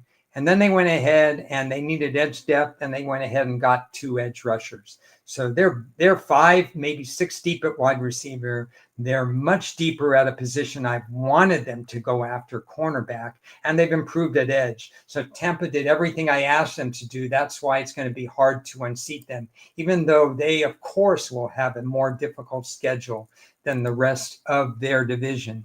I agree, winning a playoff game should be their goal. Getting to the playoff game should be their floor. So I think they definitely should be able to do that, and they should do that. They've outperformed their 10-7 record. I don't know if Baker can repeat this incredible 3rd down success rate that I listed under fun facts. 51% success rate on 3rd down. The average is usually mid to upper 30%. You're pretty good if you can get 38, 39% on 3rd down. They got 51%.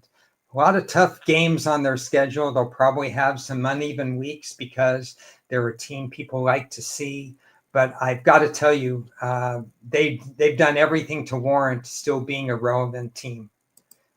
Tennessee is under new management. Not really new management, but 2nd-year guys that are still finding their footing. Cam Ward was far and away the top quarterback in this draft. They finally went ahead with the new GM and drafted 2, 4, 6, 8, 9 guys. I appreciate that. Usually they squander picks. Not the most perfect draft. The edge rusher they picked at 52 had a 3rd or 4th round grade. Winston has some flaws in his game, relatively appropriately drafted. Gunnar Helm is a slower tight end. He looks like he catches everything in sight. He is an upgrade from what they have at tight end, so I don't dislike the pick.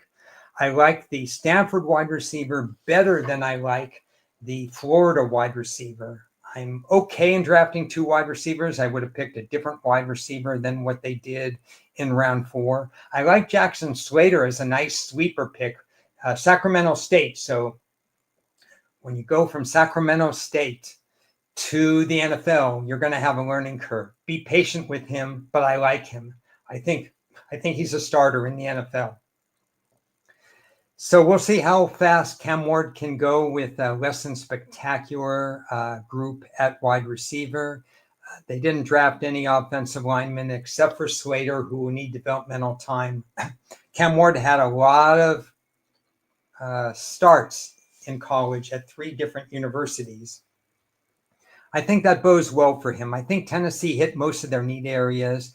I could see them coming in 2nd in this division, if only because Indy still has a quarterback problem, and we'll see if they ever fix their non-press pass defense. By the way, Tennessee likes to play press, and they were only outgained by a few yards during the year, but they just didn't have good enough players, so they got burned defensively. So I think that'll be interesting, and we'll see what happens with Trevor Lawrence. But I think Tennessee has a chance to move up to 2nd in this division. And I'd like to see, again, baby steps from organizations such as this. What I wrote, showing noticeable stat sheet progress because a lot of their defensive stats just weren't good enough. One team to go. And that is going to be the Washington Commanders, who exceeded everybody's expectations last year.